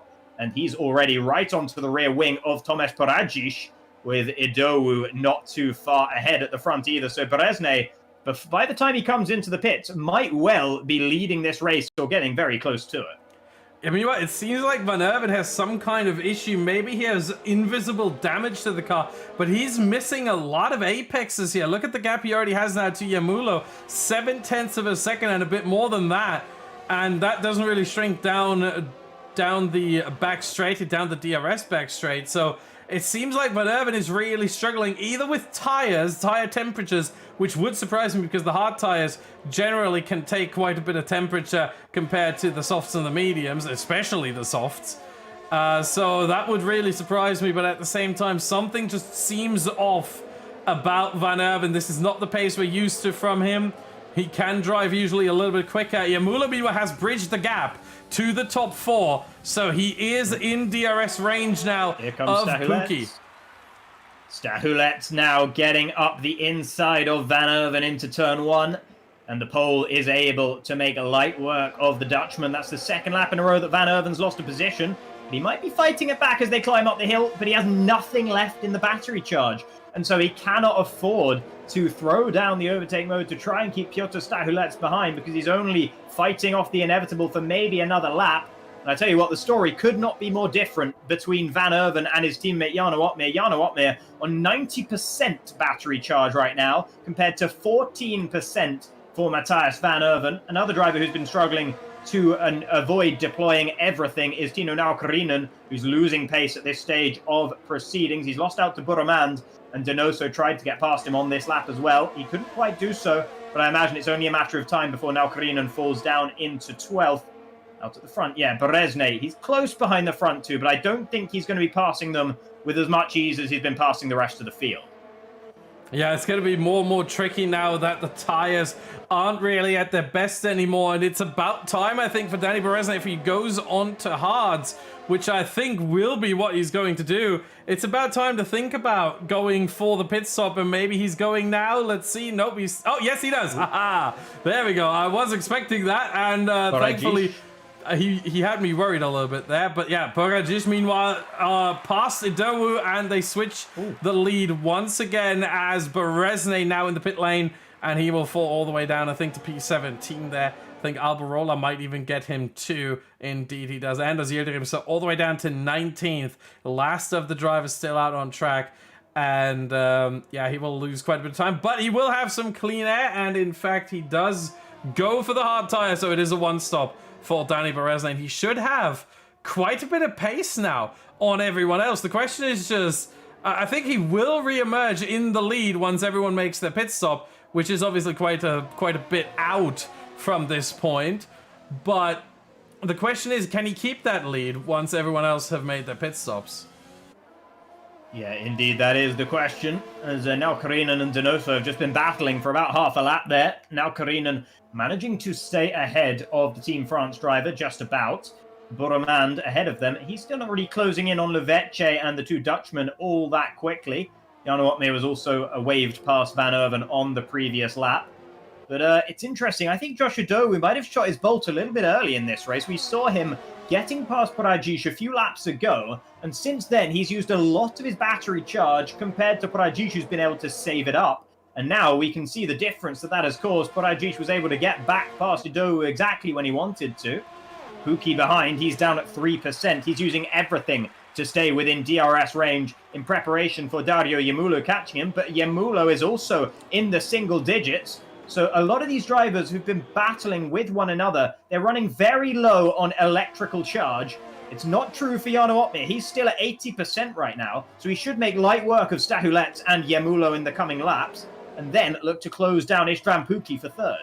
Yeah, meanwhile, Joni Torgmala for Finland has opened the pit window for the hard runners that started on the hard tires. Lap 13, and I remember someone in the chat saying earlier, lap 13, no way. Well, Joni Torgmala thinks there is a way, and I think the pit window is now open for everyone else. Lap 14, 15 is when I expect most of these drivers to come in. It might get very hectic, and we might see some cars held up. If I was Tomasz Pogačić, I'd rather stay out a little bit longer just to not get held up. He's in the Red Bull early pit box, and he's got a lot of cars behind him. Trouble is, it's got to be either him or Stahulets that pits. If the pit window's opening, they can't afford to delay both of them, because one of them will be 2 laps later than optimal. But we'll see what their decision is for the Red Bulls, Team Poland, as Pogačić is still comfortably leading the way right now from Josh Idowu, who's back in second. Istvan Pukki still hanging on to them, but just by his fingertips right now. Dario Yemulo falling slowly away from them, and a fake there! Yeah, Pogačić faked. No, Pogačić faked it. Idowu followed him, and they both stayed out. So they both faked out Pukki, really, who was the first one to come in of that leading group. Very, very interesting situation there indeed. Pogačić was the one who swerved, and Idowu followed, and then Pukki came in. So very, very interesting. The mind games are coming out to play here for Poland, rest of the world, and Hungary, as Pukki rejoins in a net second place, 2 seconds behind Danny Berezne. Yeah, Danny Berezne, you can see the amount of undercut he's been able to pull with those hard tires by getting onto them just a little bit earlier. But the trouble for him is that he's going to be on slower tires for the remainder of this race compared to his direct competitors. And I don't think he's done enough in this one to maintain a slot on the podium unless Istvan Pukki can be the best rear gunner of all time. And that is what Pukki will be trying to do right now. Team Hungary will be desperately hoping that Pukki can get back within DRS range of Berezne. Maybe himself, he'll be able to undercut both Idowu and Pogačić. He wasn't far behind them when he came into the pit lane. And if he can manage that and get into the DRS of Berezne, then he might just be able to keep the rest of the world and Polish drivers at bay and allow Berezne to just drive a train all the way to the finish line. That could be the tactics that Team Hungary will be looking to employ. We'll have to see whether they're going to be able to do it or not, as Pogačić and Idowu are both now into the pit lane, followed as well by Levece just behind. Yeah, and we'll see for Pogačić. He's not getting held up, so waiting 1 lap longer. There was a racing point actually right behind him, but he was not held up. So waiting 1 lap longer really served him well there. But where does he re-emerge? We see Berezne on the left side there, now right side. And it is Pogačić just ahead of Pukki. Does he stay there? Does he get the DRS? No, oh, big touch! They bang side pods. Oh my! And no DRS for Paradzic, and Puki now with the chance around the outside. Is he gonna be able to make it? No, he gets hung out to dry. And Paradzic keeps second place, and that might ruin any possible team plays, any rear gunning that Hungary was hoping for with Istvan Puki, because now they have a Polish thorn in between them in Tomasz Paradzic. The best laid plans, and unfortunately that is the scenario right now for Team Hungary. Puki, you could see how desperate he was to try and come out ahead of Tomasz Paradzic. He was not letting that go without a fight. There was significant contact between the two drivers, but Paradzic held his nerve and held the position, and as a result Puki will not be up into what will become second position once everyone pits. He's sitting in de facto third right now. He used a lot of his battery power trying to keep Paradzic at bay, and that might mean that Idowu can capitalize and try and get past him as well. Piotr Stachulec is the only driver to pit on this lap of the front runners. He's out onto mediums. He'll be filing back in the middle of this pack, somewhere around Van Erven, Yemulo, in that sort of area. And we'll see whether he can get out ahead or behind those guys in the Red Bull. Yeah, meanwhile, I'm looking at the front runners. Otmar, Borman, Moreno, Caraton, Ozyedarim, Alberola. The top six haven't pitted yet. And I'm thinking, if they leave it that long, they're thinking about hard to soft. They're not thinking about the mediums. Yeah. They're thinking about the soft tire, which I said before, 1.1 seconds quicker per lap than the mediums in fresh condition. Obviously, they won't have that advantage for the whole stint. They will really only have that for the first lap, but they might even have more for the first lap because the mediums of the medium runners aren't fresh anymore. So they will have about a second and a half possibly as an advantage on the first lap, and from there it just goes down. The pit window for that, however, I would say doesn't even start lap 17. It would be very risky for someone like Jan Otmar to go into the pit lane right now. I think he should wait one lap longer to make sure that the soft tires will make it to the end in a decent condition. It's not going to be a great condition for sure, but it's going to be decent condition. And in fact, Jan Otmar, he listens. Now he knows very well how these tires behave. Meanwhile, in the back it is Alvaro Caraton who does actually go into the pit lane.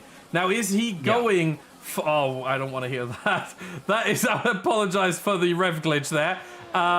We'll quickly look. Here comes Paradzic, sorry. Paradzic is trying to get past Berezne. He's managed to get past Berezne. And actually, weird as it sounds, I think that's a good thing for Team Hungary right now. Because Jarno Otmar, on his last lap, was only a tenth away from what Berezne could offer. They're both on hard tyres. 13 laps of difference, but the lap times are basically the same. So if Berezne was holding up the field for a long time, Jarno Otmar was going to lose so much less time to the guys who have pitted onto mediums, and his strategy to go onto the softs might have worked out really well. So I think for Team Hungary, who are in direct fight with Netherlands at the top of the standings, they can afford to let Paradzic through and into the lead of this race. I don't think Berezne intentionally did let him through, but it would have been wise if he did, because now Paradzic is a threat to Jarno Otmar. He can be the man to prevent Jarno Otmar from taking the win in this race once he gets on to those soft tyres. Meanwhile, Idowu has also been able to get past Puki. So there's been a lot of change here. Team Hungary losing out on some positions. Puki not in a position to be an effective rear gunner for Danny Berezne right now, who is going to be struggling on these tyres. And I think Berezne should also let Idowu through here.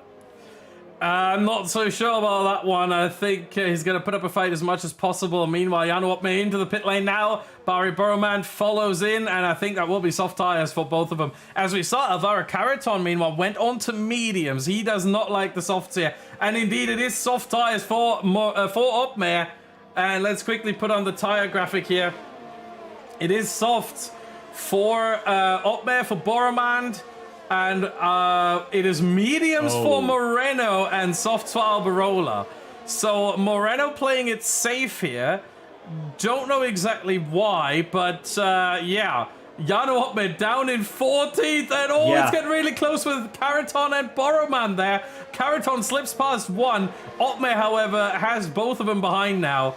And now Jarno Otmar will unleash all the pace he has on those soft tires. Remember, I said 1.5 seconds it should be between him and Pablo Joglar in front. So expect really Opmer to gain a lot on Hoglar. He's already in DRS range already, and he should be able to get the move done, possibly into the final sector. Yeah, but right now, it's not just Jarno Opmer who's going to be doing this. It's Barry Boromand who's just behind him on soft tyres. And what do we know about the history of these two drivers in the Nations Cup? When they are together on track, things tend to get a little bit spicy between the two of them. And Jarno Opmer is going to be hoping that he can put as many cars between himself and Boromand as he can on his sprint up through the field. Right now, Jarno Opmer has got one between him, as he's been able to pass Pablo Hoglar. But also, the fact that they're so close together is because Jarno Opmer was held significantly in the pit lane again. It's the peril of being in the Mercedes. Being at the front of the pit lane means that Jarno Opmer has lost a significant amount more time. He could have been ahead of some of these drivers that he will have to try and pass now. And this is a disaster for him on the strategy that he's currently on. Chanakinchi, meanwhile, he's breezing past Donoso down the straight. Chanakinchi actually thinking about making it too as he gets very close to the rear tyre there of Joni Tormela. But he doesn't make contact with the Finn. The Turkish driver has been able to get past Donoso, but it's not over yet as the battle may well continue. But actually, it's going to be Jarno Opmer. He's weaving one way, he's weaving the other, and he's getting past both. Into turn 4, there's contact between himself and Akinci, and Donoso is able to mug them both. Akinci pushed wide, picks up a 3-second time penalty, and Jarno Opmer sweeps back around the outside in the S section. Not enough grip for Donoso to keep him at bay. But that was a bit of a moment there. That was very, very wisely done by Jarno Opmer. He managed to navigate some very dangerous waters there. Yeah, he has to make moves and make them quickly. He's got all the advantage in his tires that he could hope for, and he is burning through the field right now. He's absolutely flying. There goes Tormela. That's another one in the books. Now he's looking at Karinen, Tormela's teammate in the AlphaTauri. After that will be Lovece, and then it will be a lot of fresh air in front of him, about 3 seconds of that, and he can then use that to try and bridge the gap to the other top 7 here, really P4 to P7, because they have a massive gap to the top 3 right now. And just to quickly get back on Berezne, because of how early the likes of Parajic and Idowu pitted, where their tires are going to be in horrible condition, Berezne left himself some time. Berezne's tires will be completely fine at the end of the race. In fact, I think Berezne's tires right at the end of the race will be slightly better. We're talking a 10th or 2 than Parajic and Idowu's. So he might actually have something to fight back if he can just stay with Parajic and Idowu here, which right now it seems like he can. Yeah, further behind, there's battling going on absolutely everywhere. Istvan Pukki and Dario Yamulo were fighting there. Pukki's been able to hold on to 4th for now, but he's losing so much time to the front 3. Is the Hungarian. He's just trying to hold on to what positions he can. Jarno Opmer has been able to dispatch Domenico Lovece into turn 1 on this lap. And now he's closing down his teammate Matthias Van Erven, who's the next one up the road. He will not give Jarno Opmer any trouble whatsoever. As Idowu, meanwhile, is very close behind Berezne. The battles continue all over the track. Boromand, he's close behind Tino now Karinen, but he's not quite close enough into 11 to make the move on this occasion.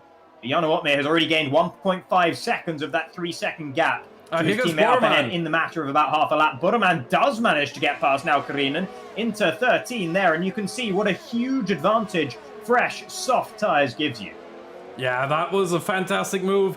Generally, if you have the tyre advantage, if you're not in a one-on-one... Oh, sorry, once again, there's more action. It's Idowu out at the front now, trying to get past Berezne into turn 1. He's very, very late on the brakes indeed, but Berezne able to hang it back around and cut him off through turn 3. And as a result, Berezne holds on to second, but Idowu wanting to get past now. He wants to challenge Parajic for what will ultimately be the win of this race.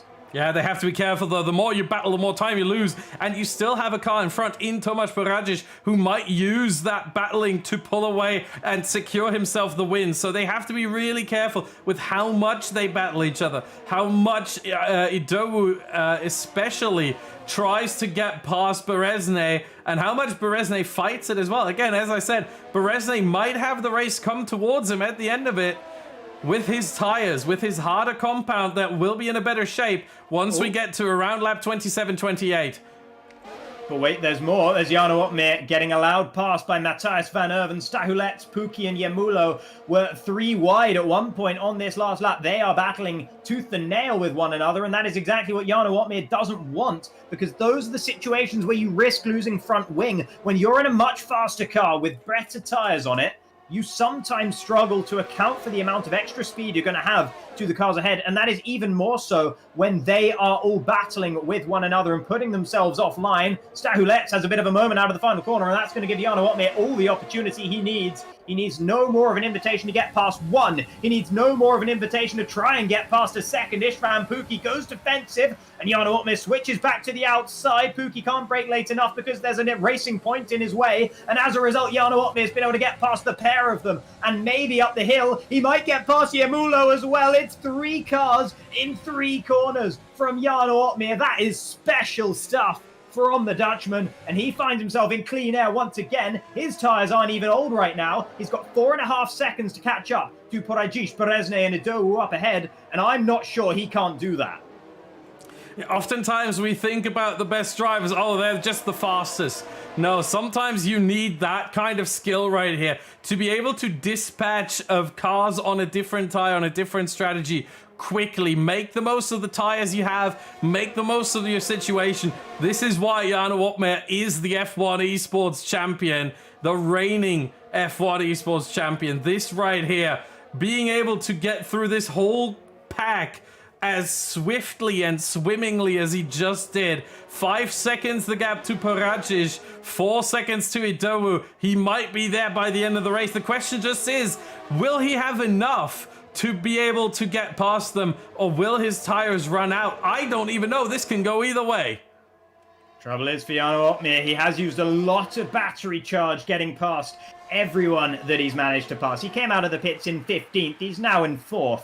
It has been an insane charge up the field from him, but I think he's starting to falter at this stage. Further back, Van Erven, his teammate, is battling with Stahulets, and Borreman wants to take advantage of this to get past both of them. And will he be able to do so? It looks like further up, Idowu and Berezne are going side by side. I think Berezne is just about holding on to that one, and Stahulets crashes into the side of Istvan Pukki into turn 4, and that is a disaster for both of them. They're both round. Stahulets just missed his braking zone entirely. Pukki, the innocent bystander, getting absolutely clattered by the Red Bull of Team Poland, and Borreman is able to get past both of them. Same for Van Erven, same for Levece as well. But look at the difference between Jarno Opmeer and Barry Borreman. They were on the same strategy. They came out of the pits at the same time with the same tyres, and yet Jarno Opmeer is 3 seconds up the road between the two of them right now. Borreman and Van Erven just banged wheels as well, and they're going to bang wheels maybe again here. Van Erven allows Borreman through to get the switch back in turn 11, and through turn 12 he'll try and gun it around the outside, but he doesn't have the overspeed left.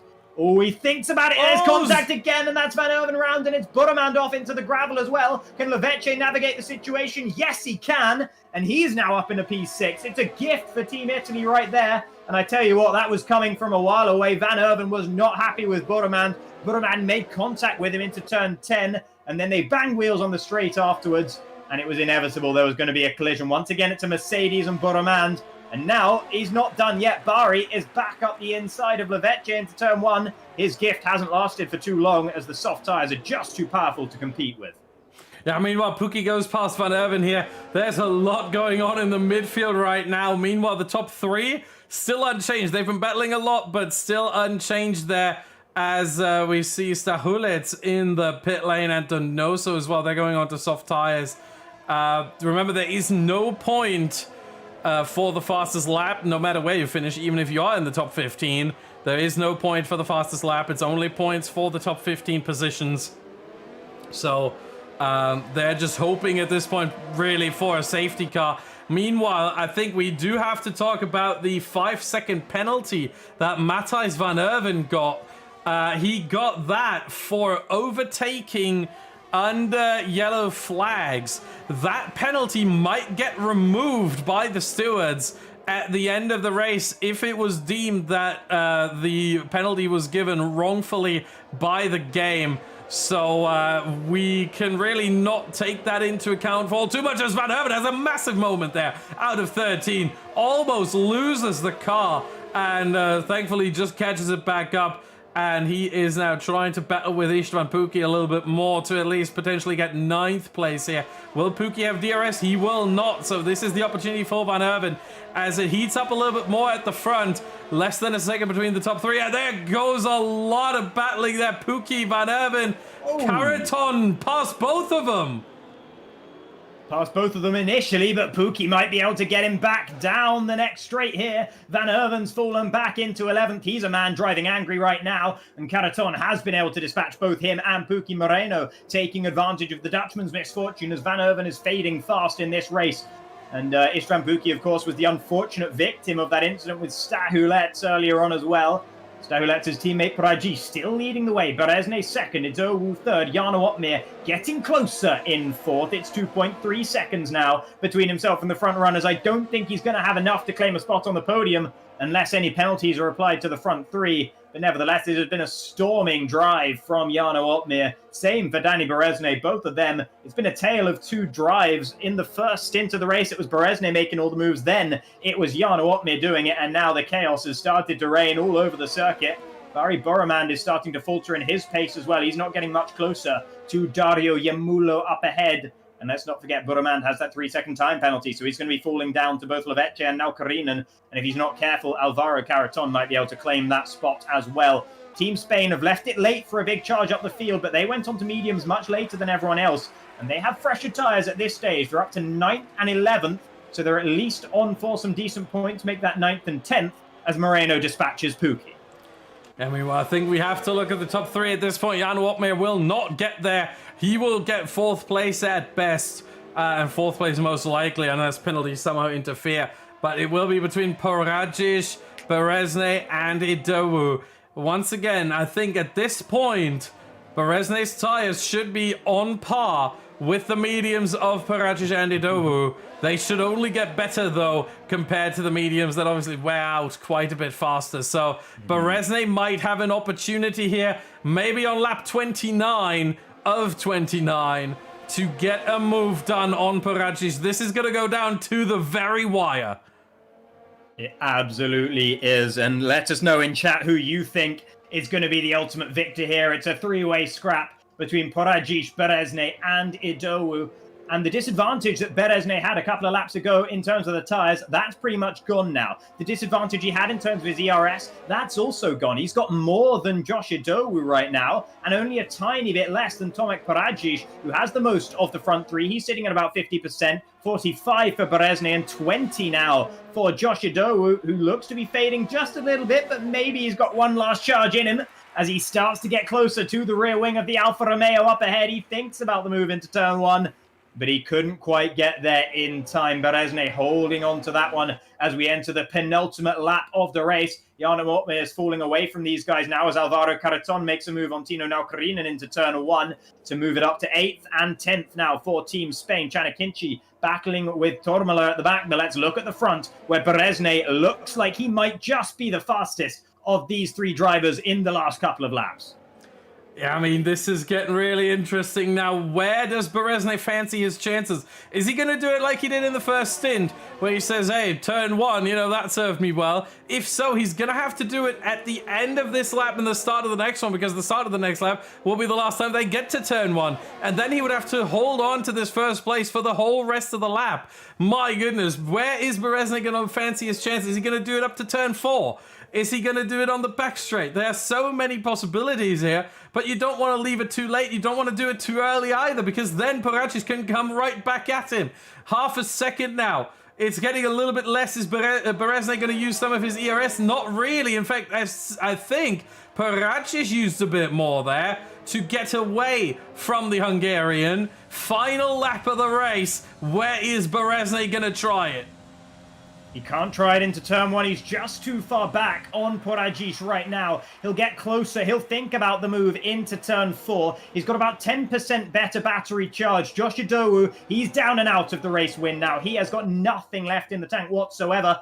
And I don't think Berezne is going to be close enough to Poradzic here. I think the poll has judged it to perfection right now. And Berezne is still there in second. He still has a bit of an advantage. He's still got 30%. He didn't use it up the hill there. Where is he going to use it? That's the strategy. Where will he deploy the extra battery charge? He's running out of opportunities to do so right now. And if he's not careful, the chance is going to come and go. And he's going to finish the race with 20% left in the tank as Donoso retires from the session in the pit lane, making it a double DNF for Team France. But at the front, it is still Poradzic leading the way from Berezne. Berezne using his overtake now, but I think it's too little and too late from the Hungarian. It's been a fantastic drive to get up to second, but I don't think he has it left in him to get past Poradzic now. Poradzic holds on. He's at 8%. Berezne, 14. Idowu down at 3.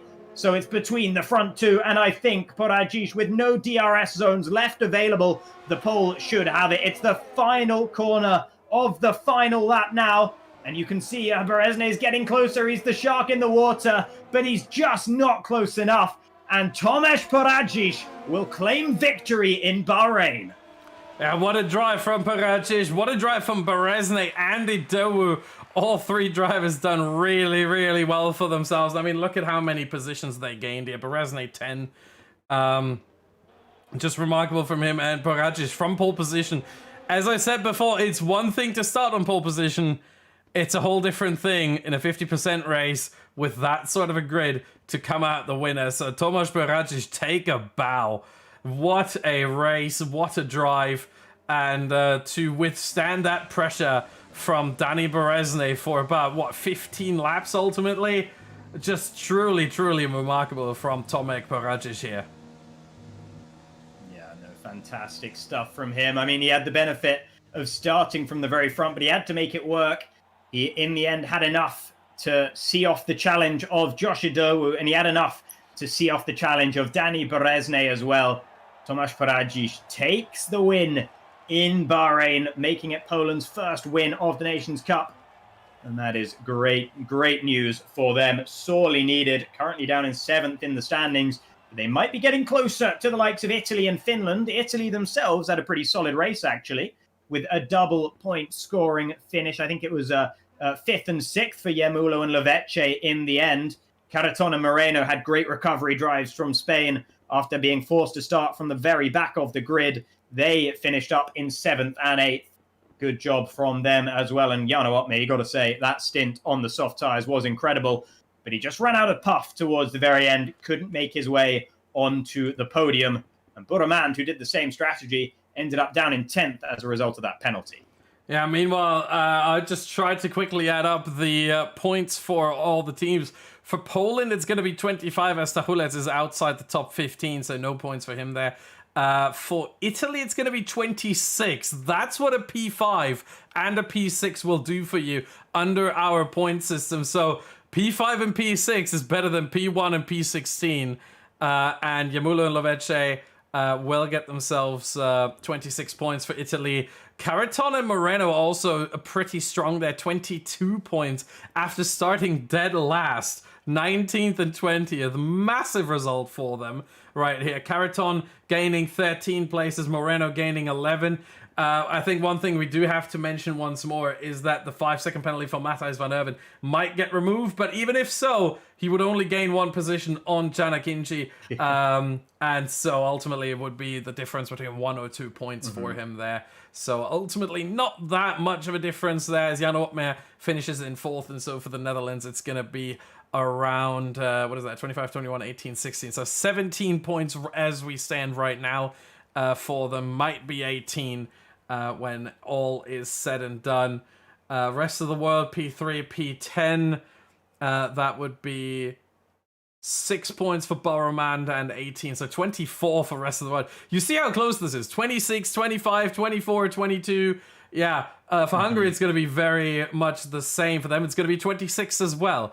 21 for Berezne, 5 for Puki. So really not much of a change there because all of the top teams, they either had 2 decent results, P5, P6, P7, P8, or they had one very high up in the top 4 and the other a bit further down. So I think there's not going to be a lot more that will change. We're waiting for the updated scores, the updated live standings, and we have them in fact. So let's quickly look at them. And Spain, emerges after a very, very passionate drive from both Caraton and Moreno from the back of the grid to P7 and P8. Emerges from event number 3 at halftime as the Nations Cup leaders. 175 points. Hungary in second at 164. Only 11 points the gap. That is not a lot. Then we have rest of the world only 2 points behind that at 162. Italy in fourth at 152. Netherlands fifth at 149. Finland in P6 at 138. They were the ones that lost out the most here, really, in this second race. Then we have Poland at 118. Again, you know, they didn't gain too much, but they gained a little bit. So that definitely helped them. France 71 with the 0-0 here, I think. The most unlucky team in the Nations Cup. And it's going to be incredibly, incredibly difficult for France to somehow regain this and get back into the fight. Team Europe 53, Turkey 34.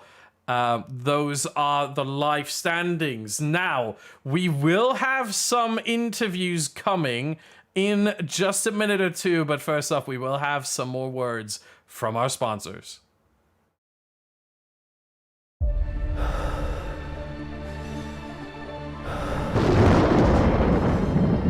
It's time now.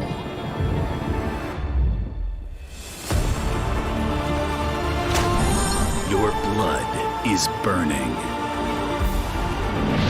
Your stamina is rising. Greet all the challenges in your way.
Welcome back then, everybody, after 2 races full of absolutely epic action here in the ORL FuturEsports Next Level Racing Nations Cup by Mobiuz Gaming. We are back. My name, Jacob Hancock's Aladar. Alongside me, Austin Smith Badgerman, and we are now bringing you the interviews from the drivers after those 2 races. Now, I think first and foremost, we'll speak to Tomek Poradzic first, if we can, as he was the victor of the final race, the race we just watched there. So, Tomek, how does it feel to be a race winner in the Nations Cup? It feels great, honestly. I haven't won on the highest level in so long. I can't remember the last time. So it is just an incredible feeling to feel it again. I obviously was put in a brilliant position by Patrick, who finished P15 in the first race. That allowed me to start on pole position.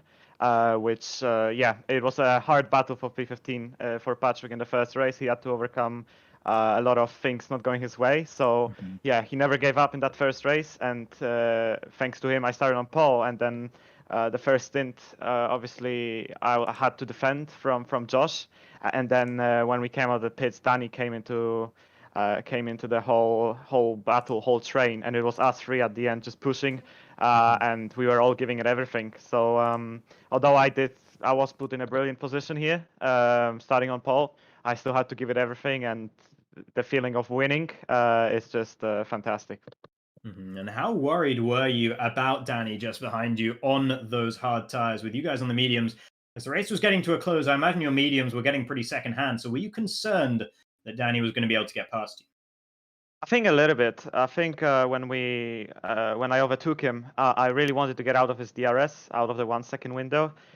because I was worried that at the end those hards will come back to him. The hard is a very good race tire around the circuit, and the mediums do wear out a little bit faster, obviously. So I knew that he would be a threat. However, I preferred having Danny behind than Josh, if that makes sense.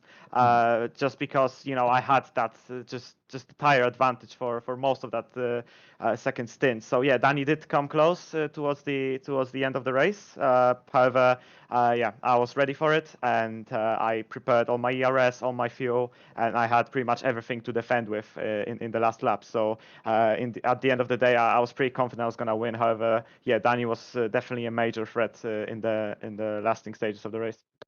And then quickly, if we move on to the fates of Team Poland, obviously it wasn't a great start to the tournament, but a much better weekend on this occasion for Team Poland. Still, I think 7th in the standings, but getting a bit closer to the top 6. Where do you see yourselves? What's the ceiling for Team Poland? What's the best you guys can hope for?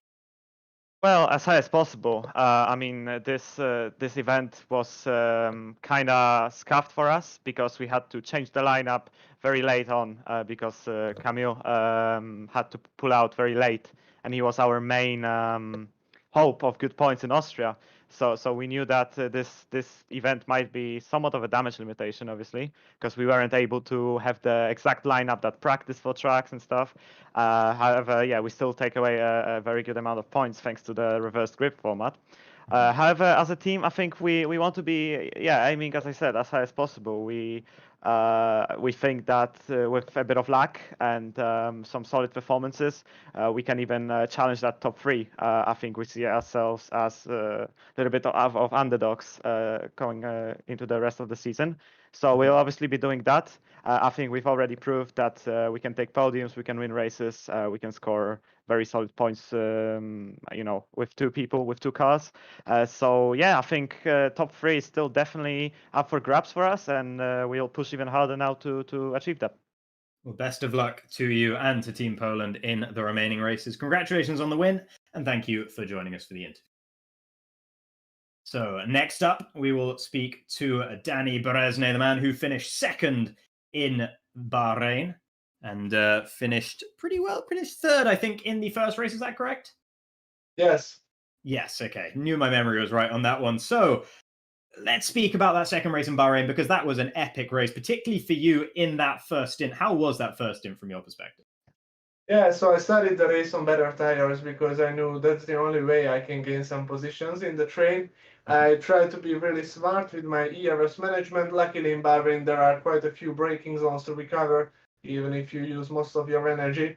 So this is a great track for overtaking. And then I knew that if I get into the top 3 when I come into the pit a few laps earlier than the other guys who start from the hard tires and will finish the race on mediums, I will undercut them. And then my strategy was just to let one by, and I let Tomek by without losing any time, without losing any energy, and then just trying to follow him as close as I possibly can, because if I didn't have DRS, I could not have defended against cars behind who were coming at a faster pace, and also I would have been just slower if Tomek wasn't the guy who pulled me forward the whole race. And as he said, I knew that the hard tires will come back the last couple of laps of the race, so I will be able to attack. But because the car behind me, it was Josh Idalu, attacked me so much, I think we battled 3 or 4 laps, I needed to use all my energy, I needed to use all my fuel, and I heard from the radio that Tomek has about 70%, so there my maximum result was a P2, but starting from P13, I think it's quite awesome to come back this strong. Yeah, absolutely. A fantastic drive from yourself, and brave to go the other way on strategy. You were the only driver who started the race on the mediums. Everyone else went for the hards. And do you think that you could have done anything different? You mentioned, of course, Josh Idawu battling with you, and that was hindering you in your ability to maybe win the race. But do you think you could have won that race, or was that the best you could hope for? To be honest, only if I'm faster, but the performance I had, I maximized it. If Steve doesn't lose his front wing battling Tomek, or he is able to come in front of Tomek and somehow just take him behind and hold him up or do something like that, I could have won the race, but being alone at the top for the last 10 laps, it was pretty challenging to even finish second. As you see, literally everyone around me was faster. And at the start, when I had the softer compound tires, the mediums versus the hards, I overtook 10 people on track, while nobody overtook me. At the end, even though they not only had the softer compound of tires, but they also had the pressure tires. So to be honest here, I really showed that I had some raw pace against everyone basically at the top today, I think. And only that kept my hopes alive. I didn't think I could have wished for a couple of tenths more because that's pretty much over the limit. Absolutely. And then quickly onto the standings. Hungary currently sitting in second with Team Spain 9 points ahead at the front. How are you feeling about the way the standings look at the moment? And are you worried about Spain going forwards? Yeah, to be honest, they have a really strong lineup. Both of them are top quality esports players. I think none of the countries have like that. I don't want to critique my teammates, but they are quite new to this field, and it's not a problem because they are very talented. But we see that who has years of experience in esports knows everyone who is around. It's quite an easier task then. But obviously, we don't give up. Obviously, we can work together, test together, be fast together, and win together. And in Formula One, even in the F1 game, changes can be made pretty quickly. But if we think about that if Spain didn't have the penalty because of the first weekend or the second weekend incident, they would be leading by around 50 points by now. So they are absolutely the favorites. And I think even that we are in the second position with myself missing a weekend last time, that's a pretty solid performance by us. And if only we can keep it up, I will already be pretty happy. Well, congratulations on the double podium on the day, and for Team Hungary doing a good job, as you mentioned. Thank you. And now on to Alvaro Caraton, our next one, a member of Team Spain, which we've just heard praised so well by Danny Berezne. Hello, Alvaro. Hello. Hi. So, this is, in a way, your third race win in Austria. The other two were taken away from you, of course. Are you confident in being able to keep on to this one? To be honest, I truly think, in my honest opinion, that it's not a penalty because he broke a lot. I didn't want to overtake him, actually. I was happy with Pichu, but he broke a lot. I saw the gap and I said, okay, I could go on the inside. I gave him space in the curb, but we got stuck together. So yeah, the contact model is quite bad in this game. So that's why it looked like I pushing off, but trust me, I didn't. It wasn't my intention to do it. And then, if I get a penalty, I'm going to be extremely disappointed because I don't believe it. Even in Formula One, real Formula One, Verstappen pushed completely off Leclerc in Austria in 2019 and didn't happen anything. Hamilton and Verstappen as well many times. So yeah, I think it's legitimate. Indeed. And about that first race then, I mean, how was that whole race from your perspective? Obviously, ended up with you on the top step. Was it all smooth sailing for you? To be honest, starting P5, I didn't expect to win the race, of course, but I was a bit lucky because my teammate Danny Moreno got stuck in the pit, Beresney as well. And then, Nicolas Longate got penalty, so I think I took the chances quite nicely. Indeed, you did. And then with the next race, the second race of the day in Bahrain, of course, you and your teammate having to start at the very back of the grid, and yet managing, I think, 8th and 9th at the checkered flag, maybe even 7th and 8th. So that was really impressive comeback drive. Yeah, 7th and 8th, as you mentioned. What was that comeback drive like for you? To be honest, it was really hard to overtake because almost everyone was on the same strategy. It was just a DRS train, so we tried to save DRS, go longer than everyone, so they could fight, and then we can take the chance with fresher tires, and that's what we did. So yeah, it's a quite good result considering we started at the back. Yeah, well, congratulations on the win and on the positive result in Bahrain and on Spain being at the very top of the standings. And thank you for the interview. Thank you very much. And finally, we have Joni Tormala, who drove his first Nations Cup races today for Team Finland. Hello, Joni. Hi. First of all, thank you for being very patient while we got all the rest of the interviews done. So this is your first one. Are we expecting to see more of you throughout the remainder of the season? Yeah, I will be doing some. I'm not sure how much, but I'll be there for sure at some point. Mm-hmm. So what were your first experience of the Nations Cup? What was it like for you? Well, people seem to abuse the contact model quite a lot. On Bahrain, I think I lost 6 or 7 positions on first lap, but yeah, I guess it was expected. Everyone seems really fast, so it's nice to get back into the game like that because I haven't played for a long time again. Yeah, Austria was alright, but Bahrain not so much. Yeah, no, the race back in Austria, yourself and Tino, I remember you having similar pace, at least in qualifying. You finished in P6 in that one. And as you mentioned, if you're in a field as strong as this without having practiced recently or without having had a whole lot of practice recently, that's definitely a very positive result. And then thinking about Team Finland at the moment, it's 6th in the standings, I think, unless I'm very much mistaken right now. Whereabouts are you expecting Team Finland to be? Yeah, currently 6th in the standings with 138 points. Whereabouts are you expecting Team Finland to be come the end of the season? Of course, you always aim for the win, but gap increased quite a lot now. So I don't know. We just try to finish as high as possible, of course. Yeah, I guess we will be a lot smarter after next week. Yeah, now it looks a bit tough, but I think at least top 3 is reachable. All right. Well, is there anything else you would like to say? I don't know. Thanks for putting this league together, and thanks for the interview. Well, I'd love to claim credit for putting the league together. I can claim credit for the interview, and thank you for interviewing as well. Thank you, Joni Tormala. Yeah, cheers. Bye. Bye-bye. So, unless I am very much mistaken, that is all of the interviews we have to bring you guys today.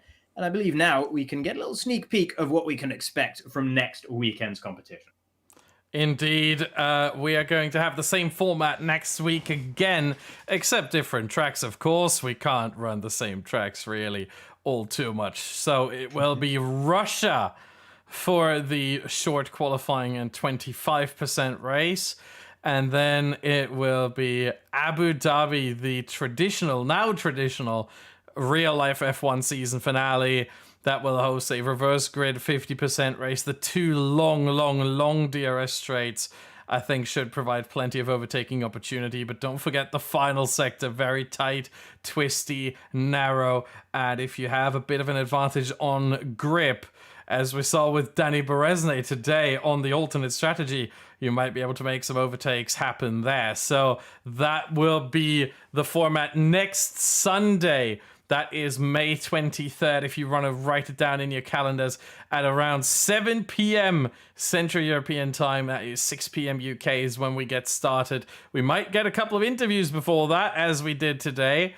So make sure you show up in time here. Actually, I think it will be on the FuturEsports YouTube channel next time around, but nonetheless, make sure you show up there. Make sure you follow at team_ORL over on the Twitter, and of course, follow at FuturEsports over on Twitter as well as all of our sponsors. Big thanks to Mobiuz Gaming and Next Level Racing, our title sponsors, as well as the official partners of ORL, HyperX, and FreeM Sim Racing. With that, we will leave you now. Thank you very much for watching, everyone, and until next Sunday, goodbye.